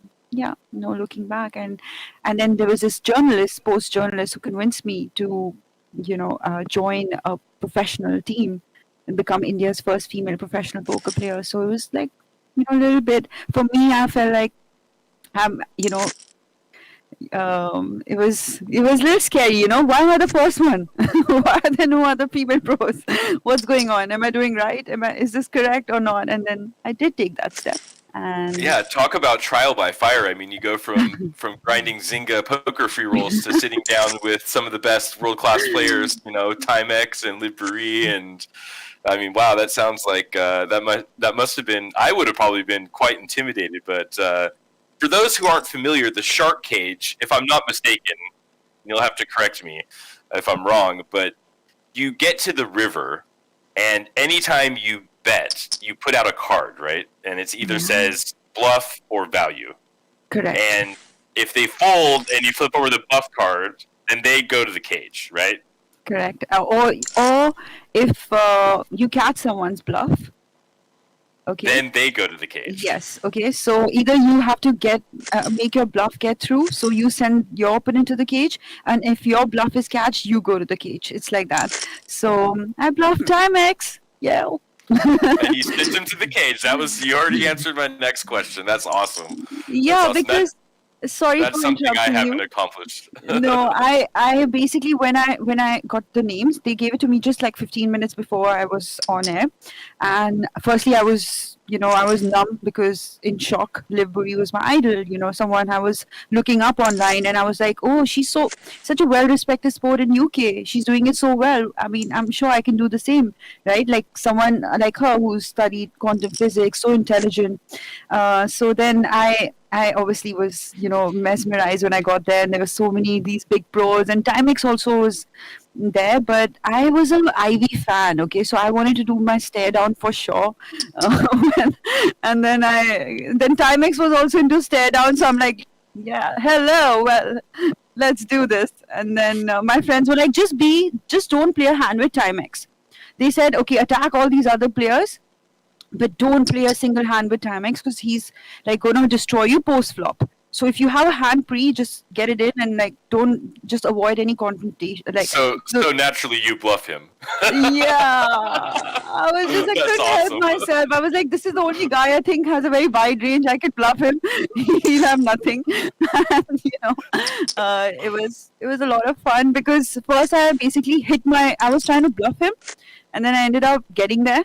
And then he folded. He made a good fold because I made a very polarizing bet on the river.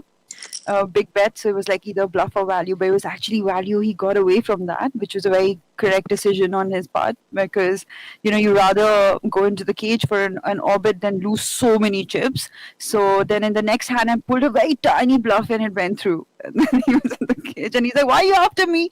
And then when he was all in and he was behind, I was rooting for him, and then he's like, why you want me fish to be there?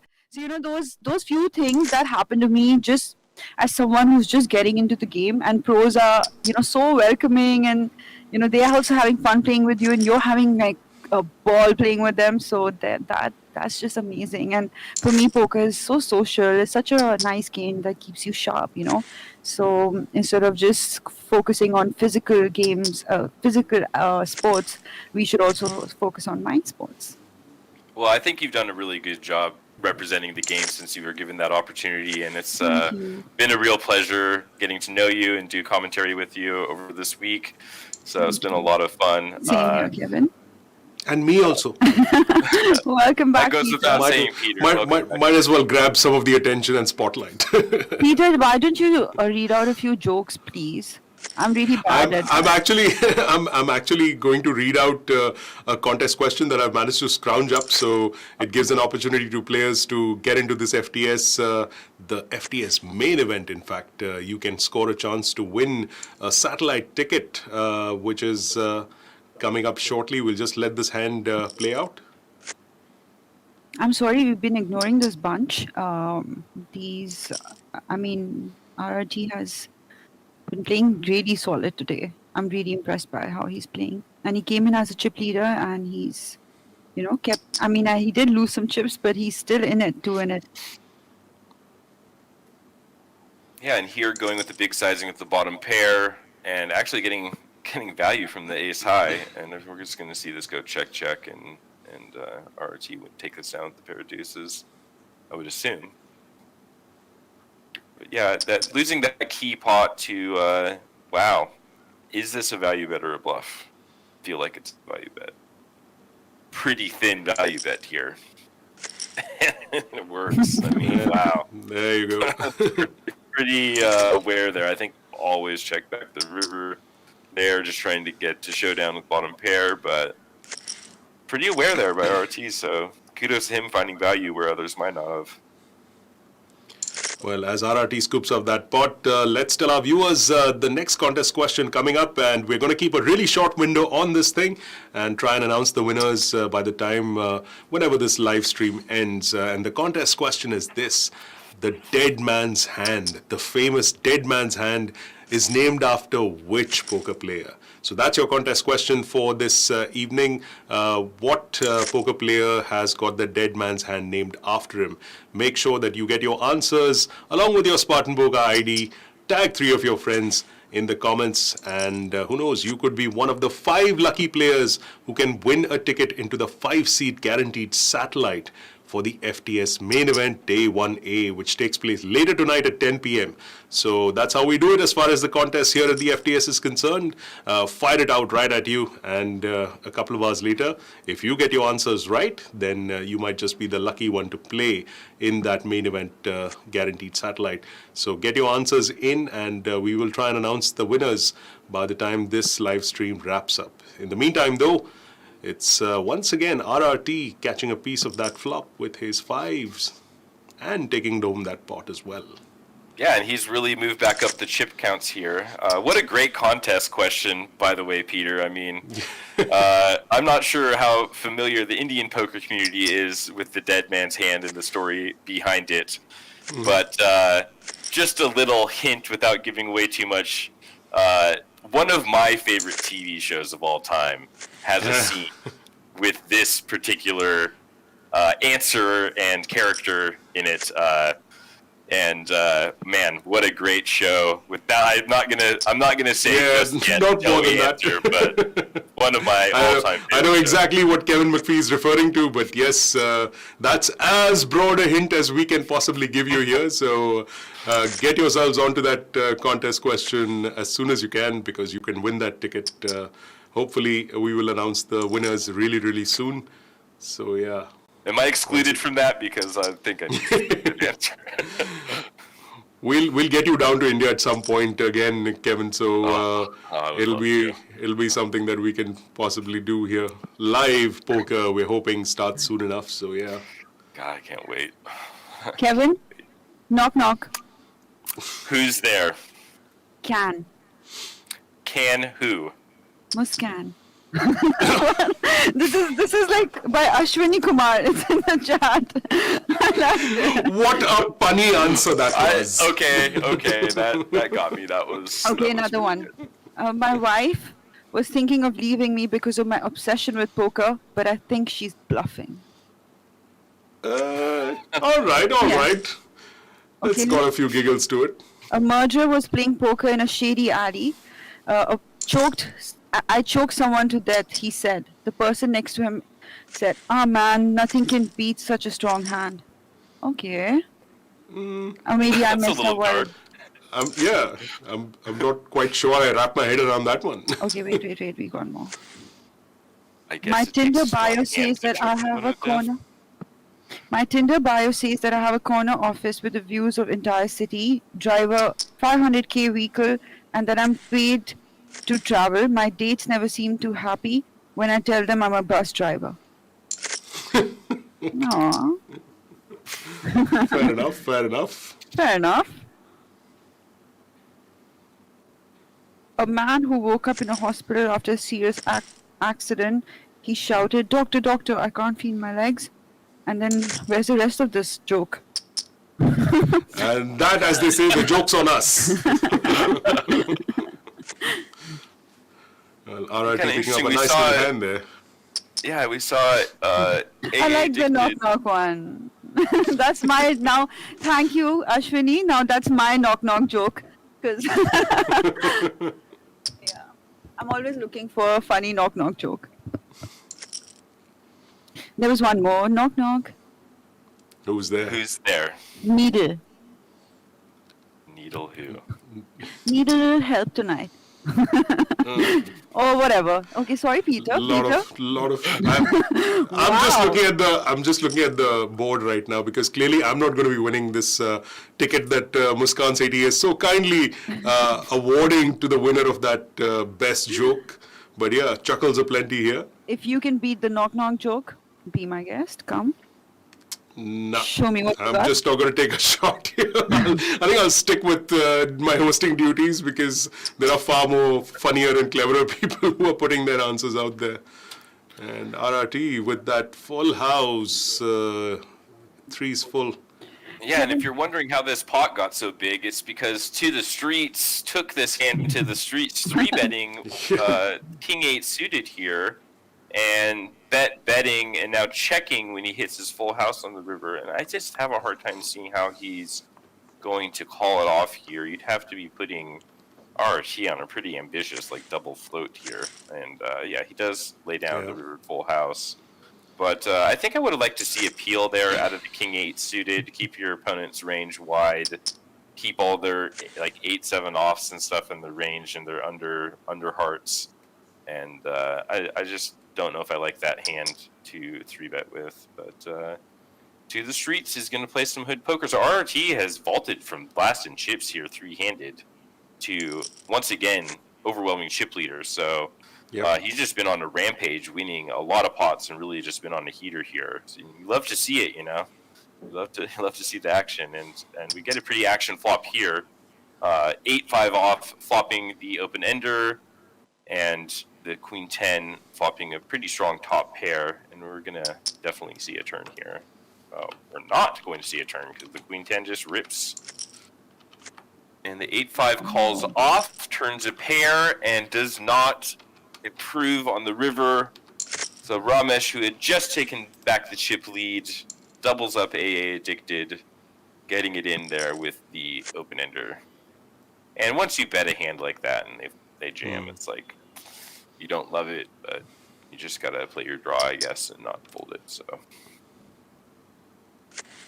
what kind of a tree fits in your hand?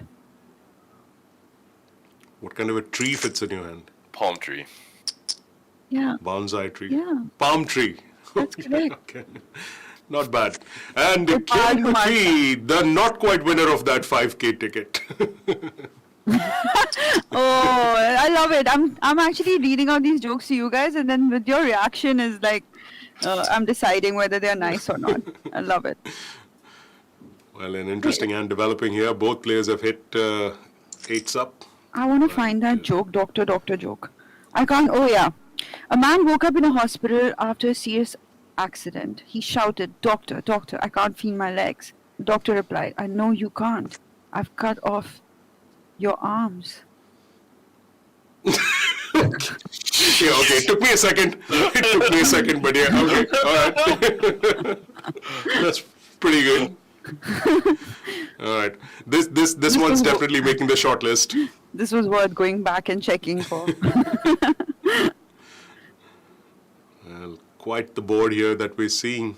Yeah, the ace on the river means that what normally would have been a chopped pot here is now the kickers are going to play. So the king kicker will play, no longer a chop pot, and goes check on the river. And the pair of eights, the king kicker takes it down. Women only call me ugly until they find out how much money I make. Now they call me ugly and poor. I think that joke is a brutal reality for a lot of poker players, I'm guessing. So yeah. Okay, I like that one. That's pretty good. There's some viewers, some really clever stuff coming from you also. Yeah, keep it going. Gambling. We're here for the rest of the evening. Prakash Chaudhary says, gambling has really helped me get back on my feet because I lost my car last night in poker. Okay. All right. Okay, Akshay Kapoor is trying to be mean to me. He's saying, funny or witty comment, huh?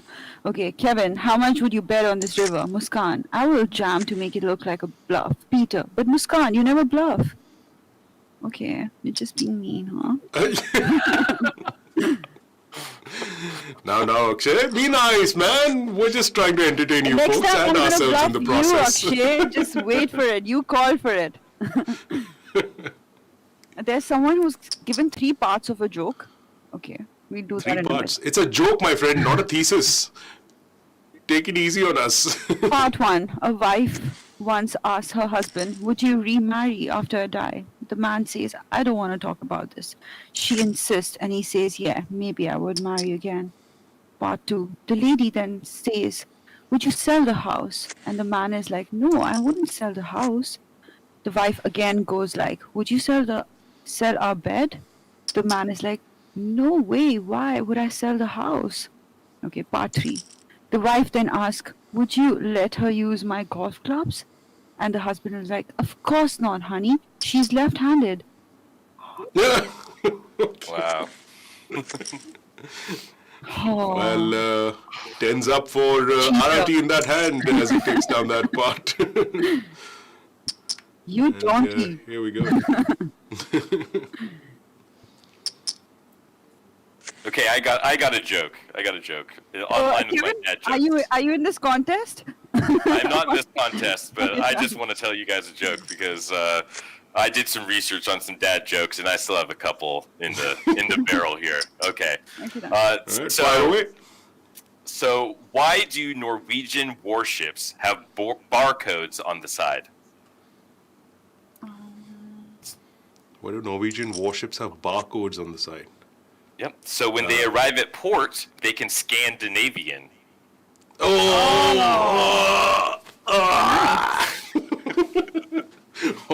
right. Kevin really going for the puns on that one. Kevin, what do you have to say about this hand now? Because I feel like Sapra, okay, it's happened before, I could say. Yeah, to the streets, 3-bet this hand, right? And we had a flat from A Addicted, bet small on flop, and a call, a float from the king high, and a check on turn. And yeah, the queen's getting maximum value here, inducing the bet on the turn. So very tricky check. I think the normal conventional wisdom would be to just continue betting with your overpair here and try to get value from things. But to the streets, kind of being aware of what's going on there and inducing a bluff from the king high and able to take down a pretty nice pot. So A Addicted is looking pretty short now, riding about, 10 mil? So 20 big blinds and really in the danger zone now. And, when we were telling jokes earlier, I tight folds from A Addicted, folding a suited queen in blind one hand. And, when you're 3-handed, you got to be defending. You cannot just sit there and hide behind a rock. So I'd like to see A Addicted now, especially that he's a short stack, kind of step out a little bit more here and try to gamble, put some pressure on these other two players. Certainly, Ramesh will constantly be putting his foot on the accelerator, so I think A Addicted should be looking to target him in future hands.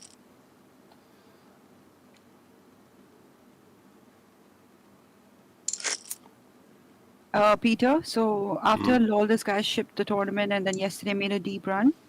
There's a ID that's appeared on the client, LOL this gal. Oh, okay. Yeah, and Arjun Procedure has put out a message that whoever this is should contact him because he thinks he's in love. He's found his partner and he's like... There we go. Poker facilitating big pots and possible alliances of the romantic sort as well. All right, lol this guy, lol this gal. That's a heads up match that I'd like to see.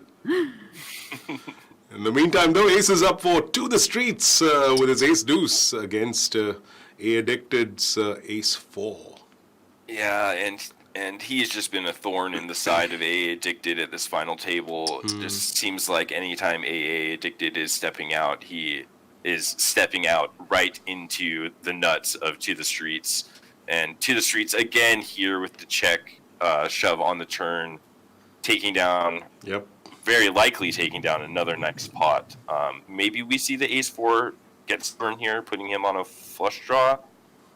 Yeah. But man, so optimistic. Yeah. If we do see a call, that'll be the reason. But you do have the 4 hearts in your hand. Pretty relevant blocker here. So eliminating hands like 4-3 of hearts and 4-5 of hearts. So it'd be interesting to see. Yeah, and he does make the discipline and correct fold. Well, Sumit Sapra, they're playing as A Addicted. Plenty of experience behind Sumit Sapra, of course. And easy to see why he's as successful a player as he is with that quite disciplined fold. Yeah, and here we see RRT just peeling the Jack-9 suited pre-flop. Definitely a product of how short A Addicted is. We have been seeing Ramesh exclusively almost 3-betting only from the small blind and not really having much of a fighting range. So mixing it up a little bit here, being aware of the ICM. AA Addicted also, this next hand getting through the reshove with the ace-9 and hanging around 17 big blinds, but needs to get a double, even these stacks up to have a shot here. Yeah, it's a pretty interesting flop. Bring it. And I think this could be a reasonable check raise from To the Streets here. The 7 blocker blocks a lot of continues. Yeah. Kind of a hard hand to check call with, but you do have a gut shot and a backdoor flush draw. So this seems like a pretty good check raising candidate, and he's going to run into it here against Ramesh. Pretty action card on the turn there with the 4 of hearts, turning him the open ender. And I think we're going to see Ramesh continue to slow play. It's going to be a disaster if the 8 or 3 rolls off on the river, but I like this play. Oh boy. Ouch. Wow. And he hits that gut shot on the river, and I just don't see... There's no escaping this. ...how RRT folds for a half-pot shove with trip 9s here, but it feels so gross. Like, how can he not have it? This is... Oh boy. How can he not have it here? He's got to have a 9 minimum. Wow. Yeah. Well, Hood Poker has its advantages, and it'll be a miracle if RRT gets out of this hand.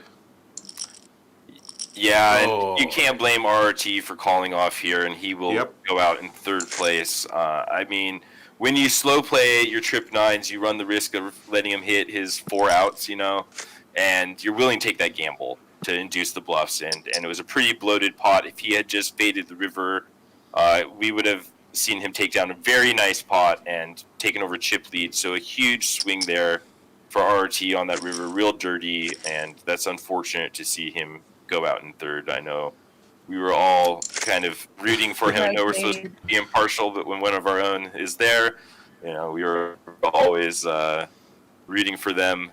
So disappointing for sure, but I think Ramesh should be very happy with the 3rd place finish. Comes along with not only some that's not only is a nice finish, it comes along with a nice payday, I should say. Of course. And that's a pretty good payday. 12.51 lakhs for Ramesh Rao Thotapalli playing as Resurge. It would have been a fun conversation had he gone on to win this title in our post-match interview call. But that's the way these things work out sometimes. RRT getting out in the 2nd runner-up position for that 12.5 lakh payday. And it's now down to heads up between A Addicted, that's Sumit Sapra, versus To the Streets, that's Rohit Agrawal. And Rohit with quite the commanding chip lead here. And we've got quite a few answers from the contest question we asked you a little while ago, and we will be announcing the winners of that very, very shortly. So stay tuned to see if you are one of the lucky 5 players to win that satellite ticket. And I think we're going to see the chips get in here. Yep. Oh. The Jack 9 suited. Oh, ace on the river. Boy. Oh, boy. Wow.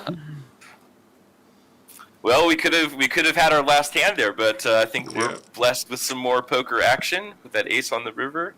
You needed the ace and the ace only to stay off execution there. And now we have more of a game here. So one more double up, and we could have even chip stacks.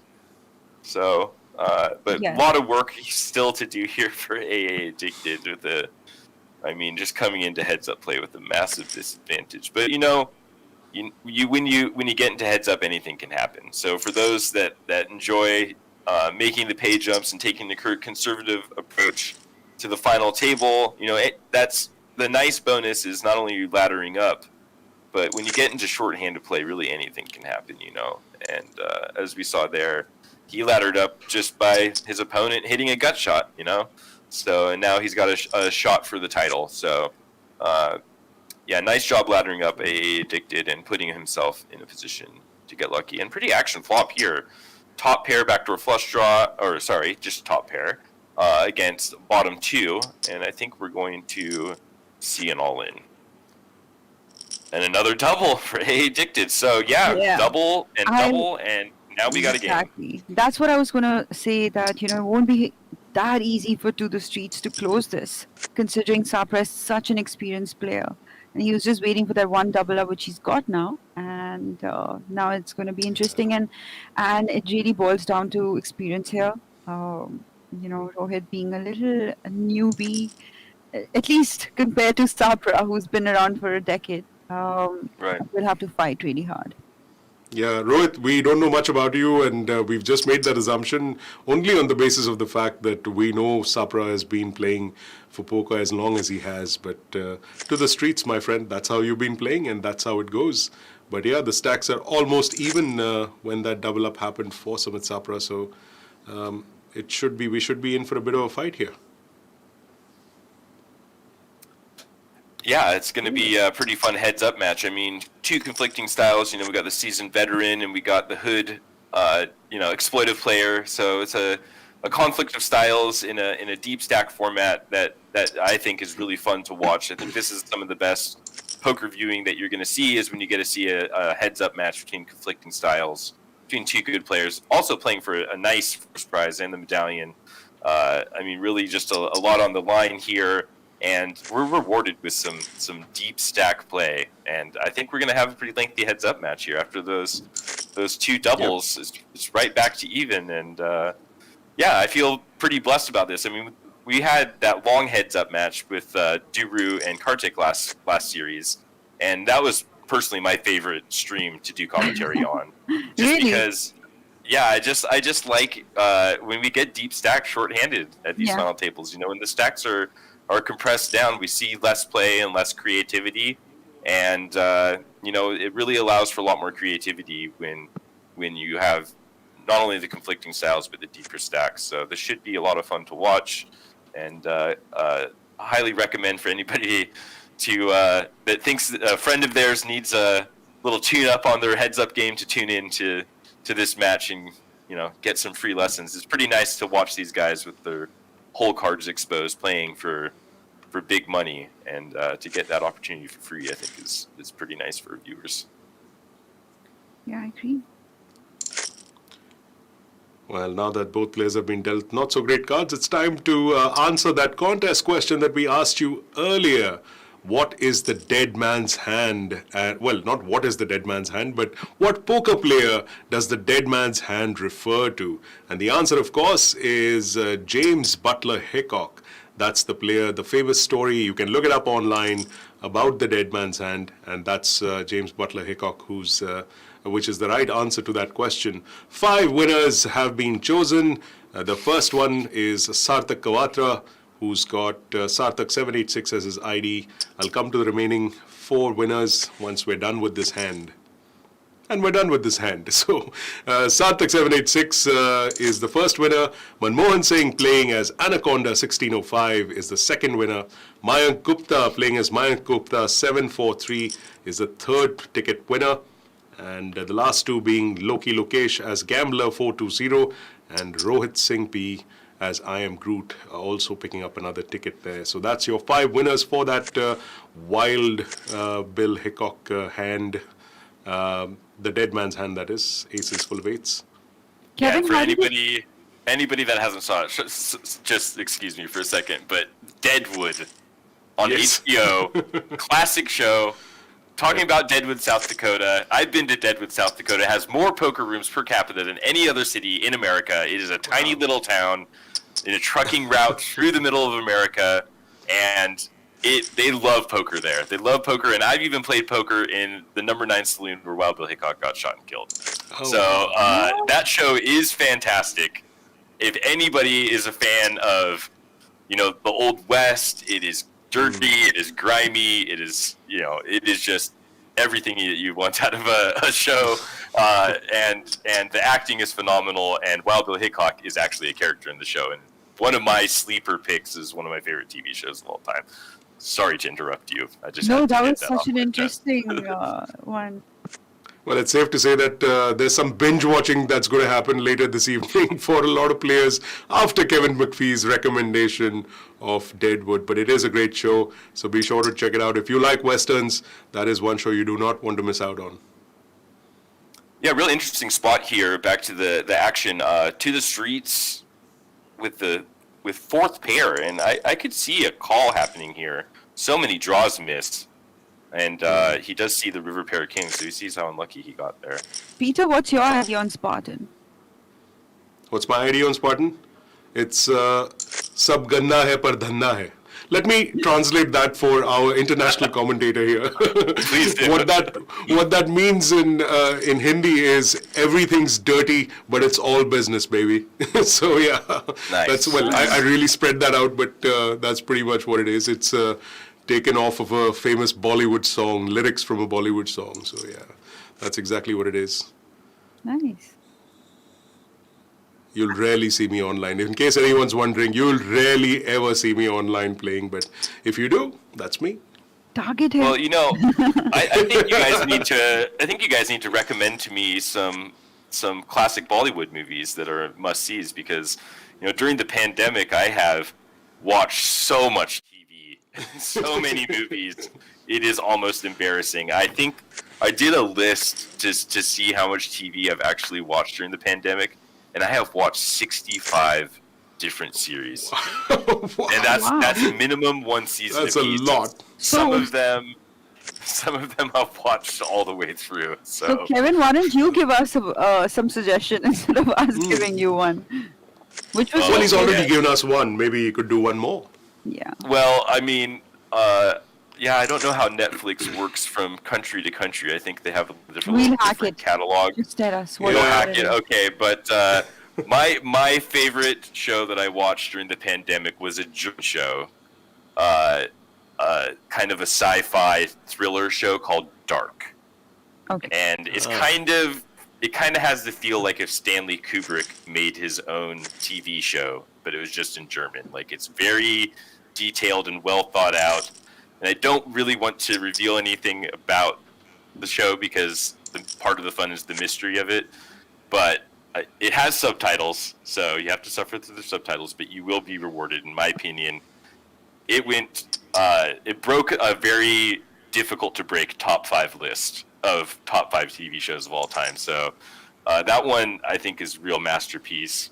Maybe not for everybody because it's kind of a mystery and it's very involved. You really have to, it's like every detail matters. So I was reading episode guides on Reddit after and trying to keep it up. That was my pick, was Dark on Netflix, and true masterpiece. So that was one of my favorites. But I've watched a lot of other just silly comedies and stuff, try to lighten the mood during the pandemic. And you should watch Scam 92. That's a Indian show.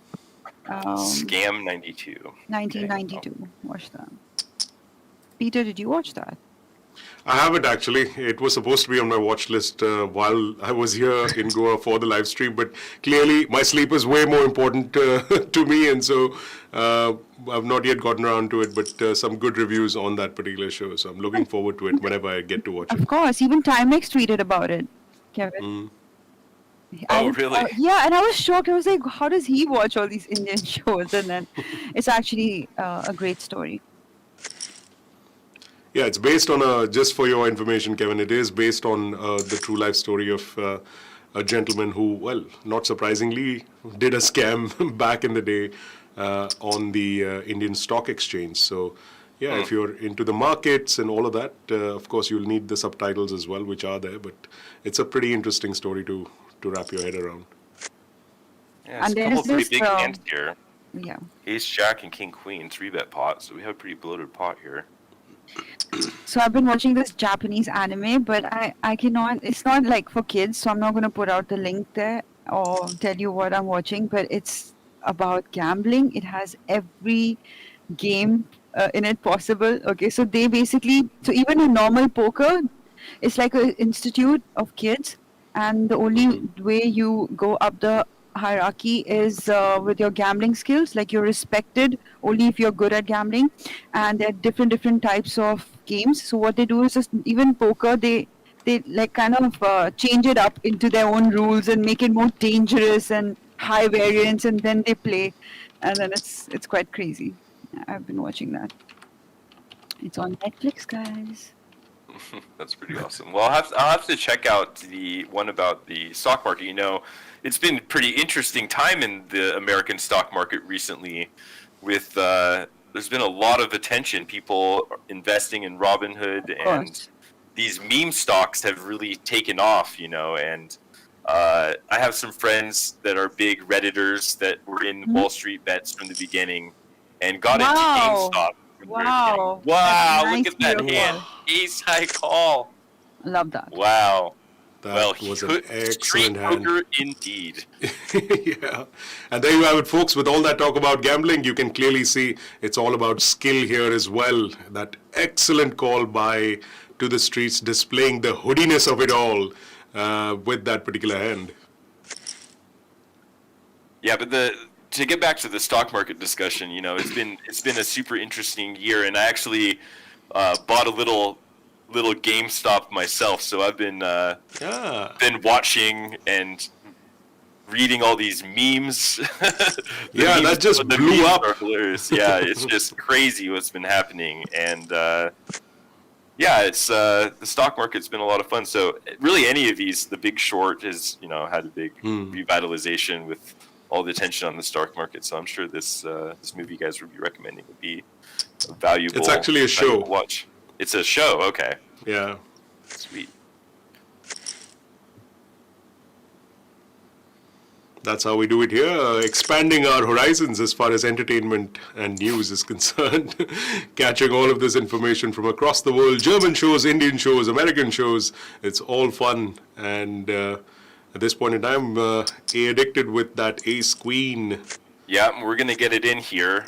And wow, To the Streets flops the 9. Wow. That's good enough to take down the tournament. So unfortunate run there at the end for our second place finisher, but congrats to the Streets for taking down the title with an unconventional approach, showing that exploitive poker can get the job done just as good as GTO. So congrats to him, winner of our event and the winner of the Gold Medallion. Very nice. Yep.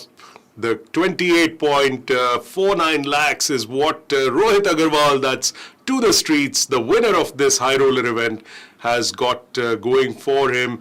Very well played by both the players in heads up. That comeback with that hand where they were nearly even stacked there, and from there on it was barely minutes till we finally got to a winner. But Rohit Agrawal outlasting Sumit Sapra, who was playing as A-Addicted in this heads up match. And it's fair to say that he will cherish this victory, given the resume of his opponent. It's always a good thing that a lot of players take a pride in that they've outlasted someone of that caliber. So congratulations to all of the finalists at this high roller table and your top 2 finishers this evening. Sumit Sapra in runner-up, taking home 19.25 lakhs.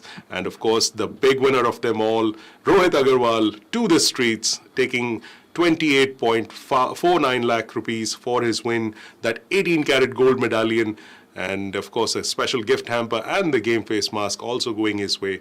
And remember, lots of points on that leaderboard. Also, the FTS leaderboard worth 30 lakh rupees, where you have an up-top payout of 10 lakhs.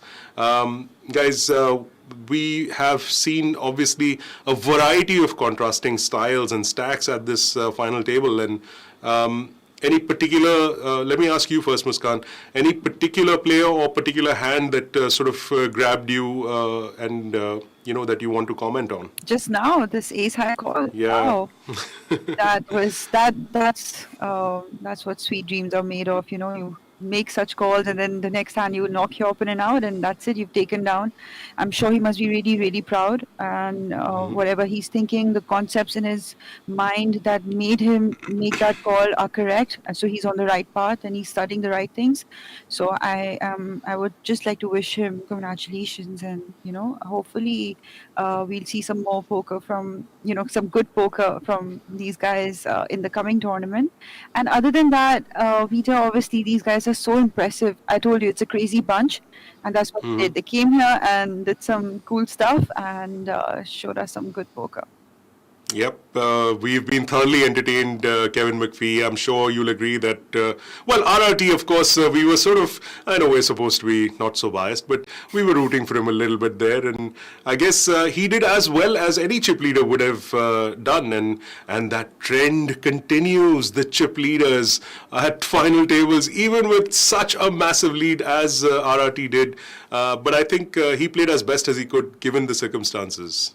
Yeah, I think he picked his spots pretty well. I mean, he's playing a pretty aggressive style, and just didn't work out for him. And then, really, like what Muskan was saying is that ace high call was just the pivotal point of the tournament. I mean, the momentum was swinging back in AA Addicted's favor. In that heads-up match, stacks were getting pretty even. And if he had made the fold there, it feels like Sumit would have taken the title down. But Yep. he sniffed out the bluff and made a very brave and correct ace high call, and that propelled to the streets to the win. So congrats to him.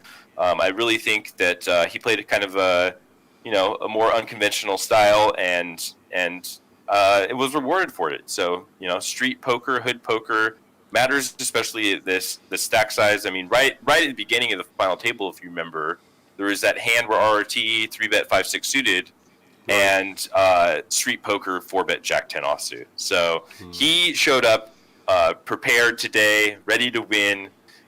Definitely was picking his spots correctly, and I just can't say enough about his timing. It seemed like the timing was just perfect today, and really not too many missteps. Maybe a couple of things here or there that maybe I would have preferred differently, but the King 8 suited in particular, where he bluffed into RRT's full house with the Queen Jack. Maybe would have liked to seen a different line from there, but overall, the timing was impeccable, and kudos to him. Very good winner to have. So I think we'll see more from him. Hopefully, this is just the beginning of what will be a long poker resume. Well, there you go, folks. The winner of this high roller event, Rohit Agrawal, playing as To the Streets, displaying some of that absolute skill and impeccable timing, as Kevin McPhee is referred to, all the way riding himself to that title and 28 lakhs in prize money. What a wonderful performance by that winner, and I'm sure we'll see more of him across the virtual fence and live felts whenever that happens, I'm sure in the course of the coming months and years. In the meantime, though, it's time for us to say goodbye. I'd like to thank our co-commentators, Muskan Sethi and Kevin McPhee. Thank you so much for joining us. Ashwini Kumar is the winner. Thank you for stopping me and announcing the winner on that. Ashwini Kumar, very well done. You've got a ticket coming your way, courtesy Muskan Sethi. So we'd like to thank Muskan for doing that fun little contest and entertaining all of us here in the commentary booth with all of your one-liners and jokes. I'm sure we'll be doing a lot more of these fun things as we go along. So on behalf of Muskan Sethi, Kevin McPhee, myself, Peter Abraham, and of course the team here at the India Poker Championships Final Table Series 2.0, it's goodbye.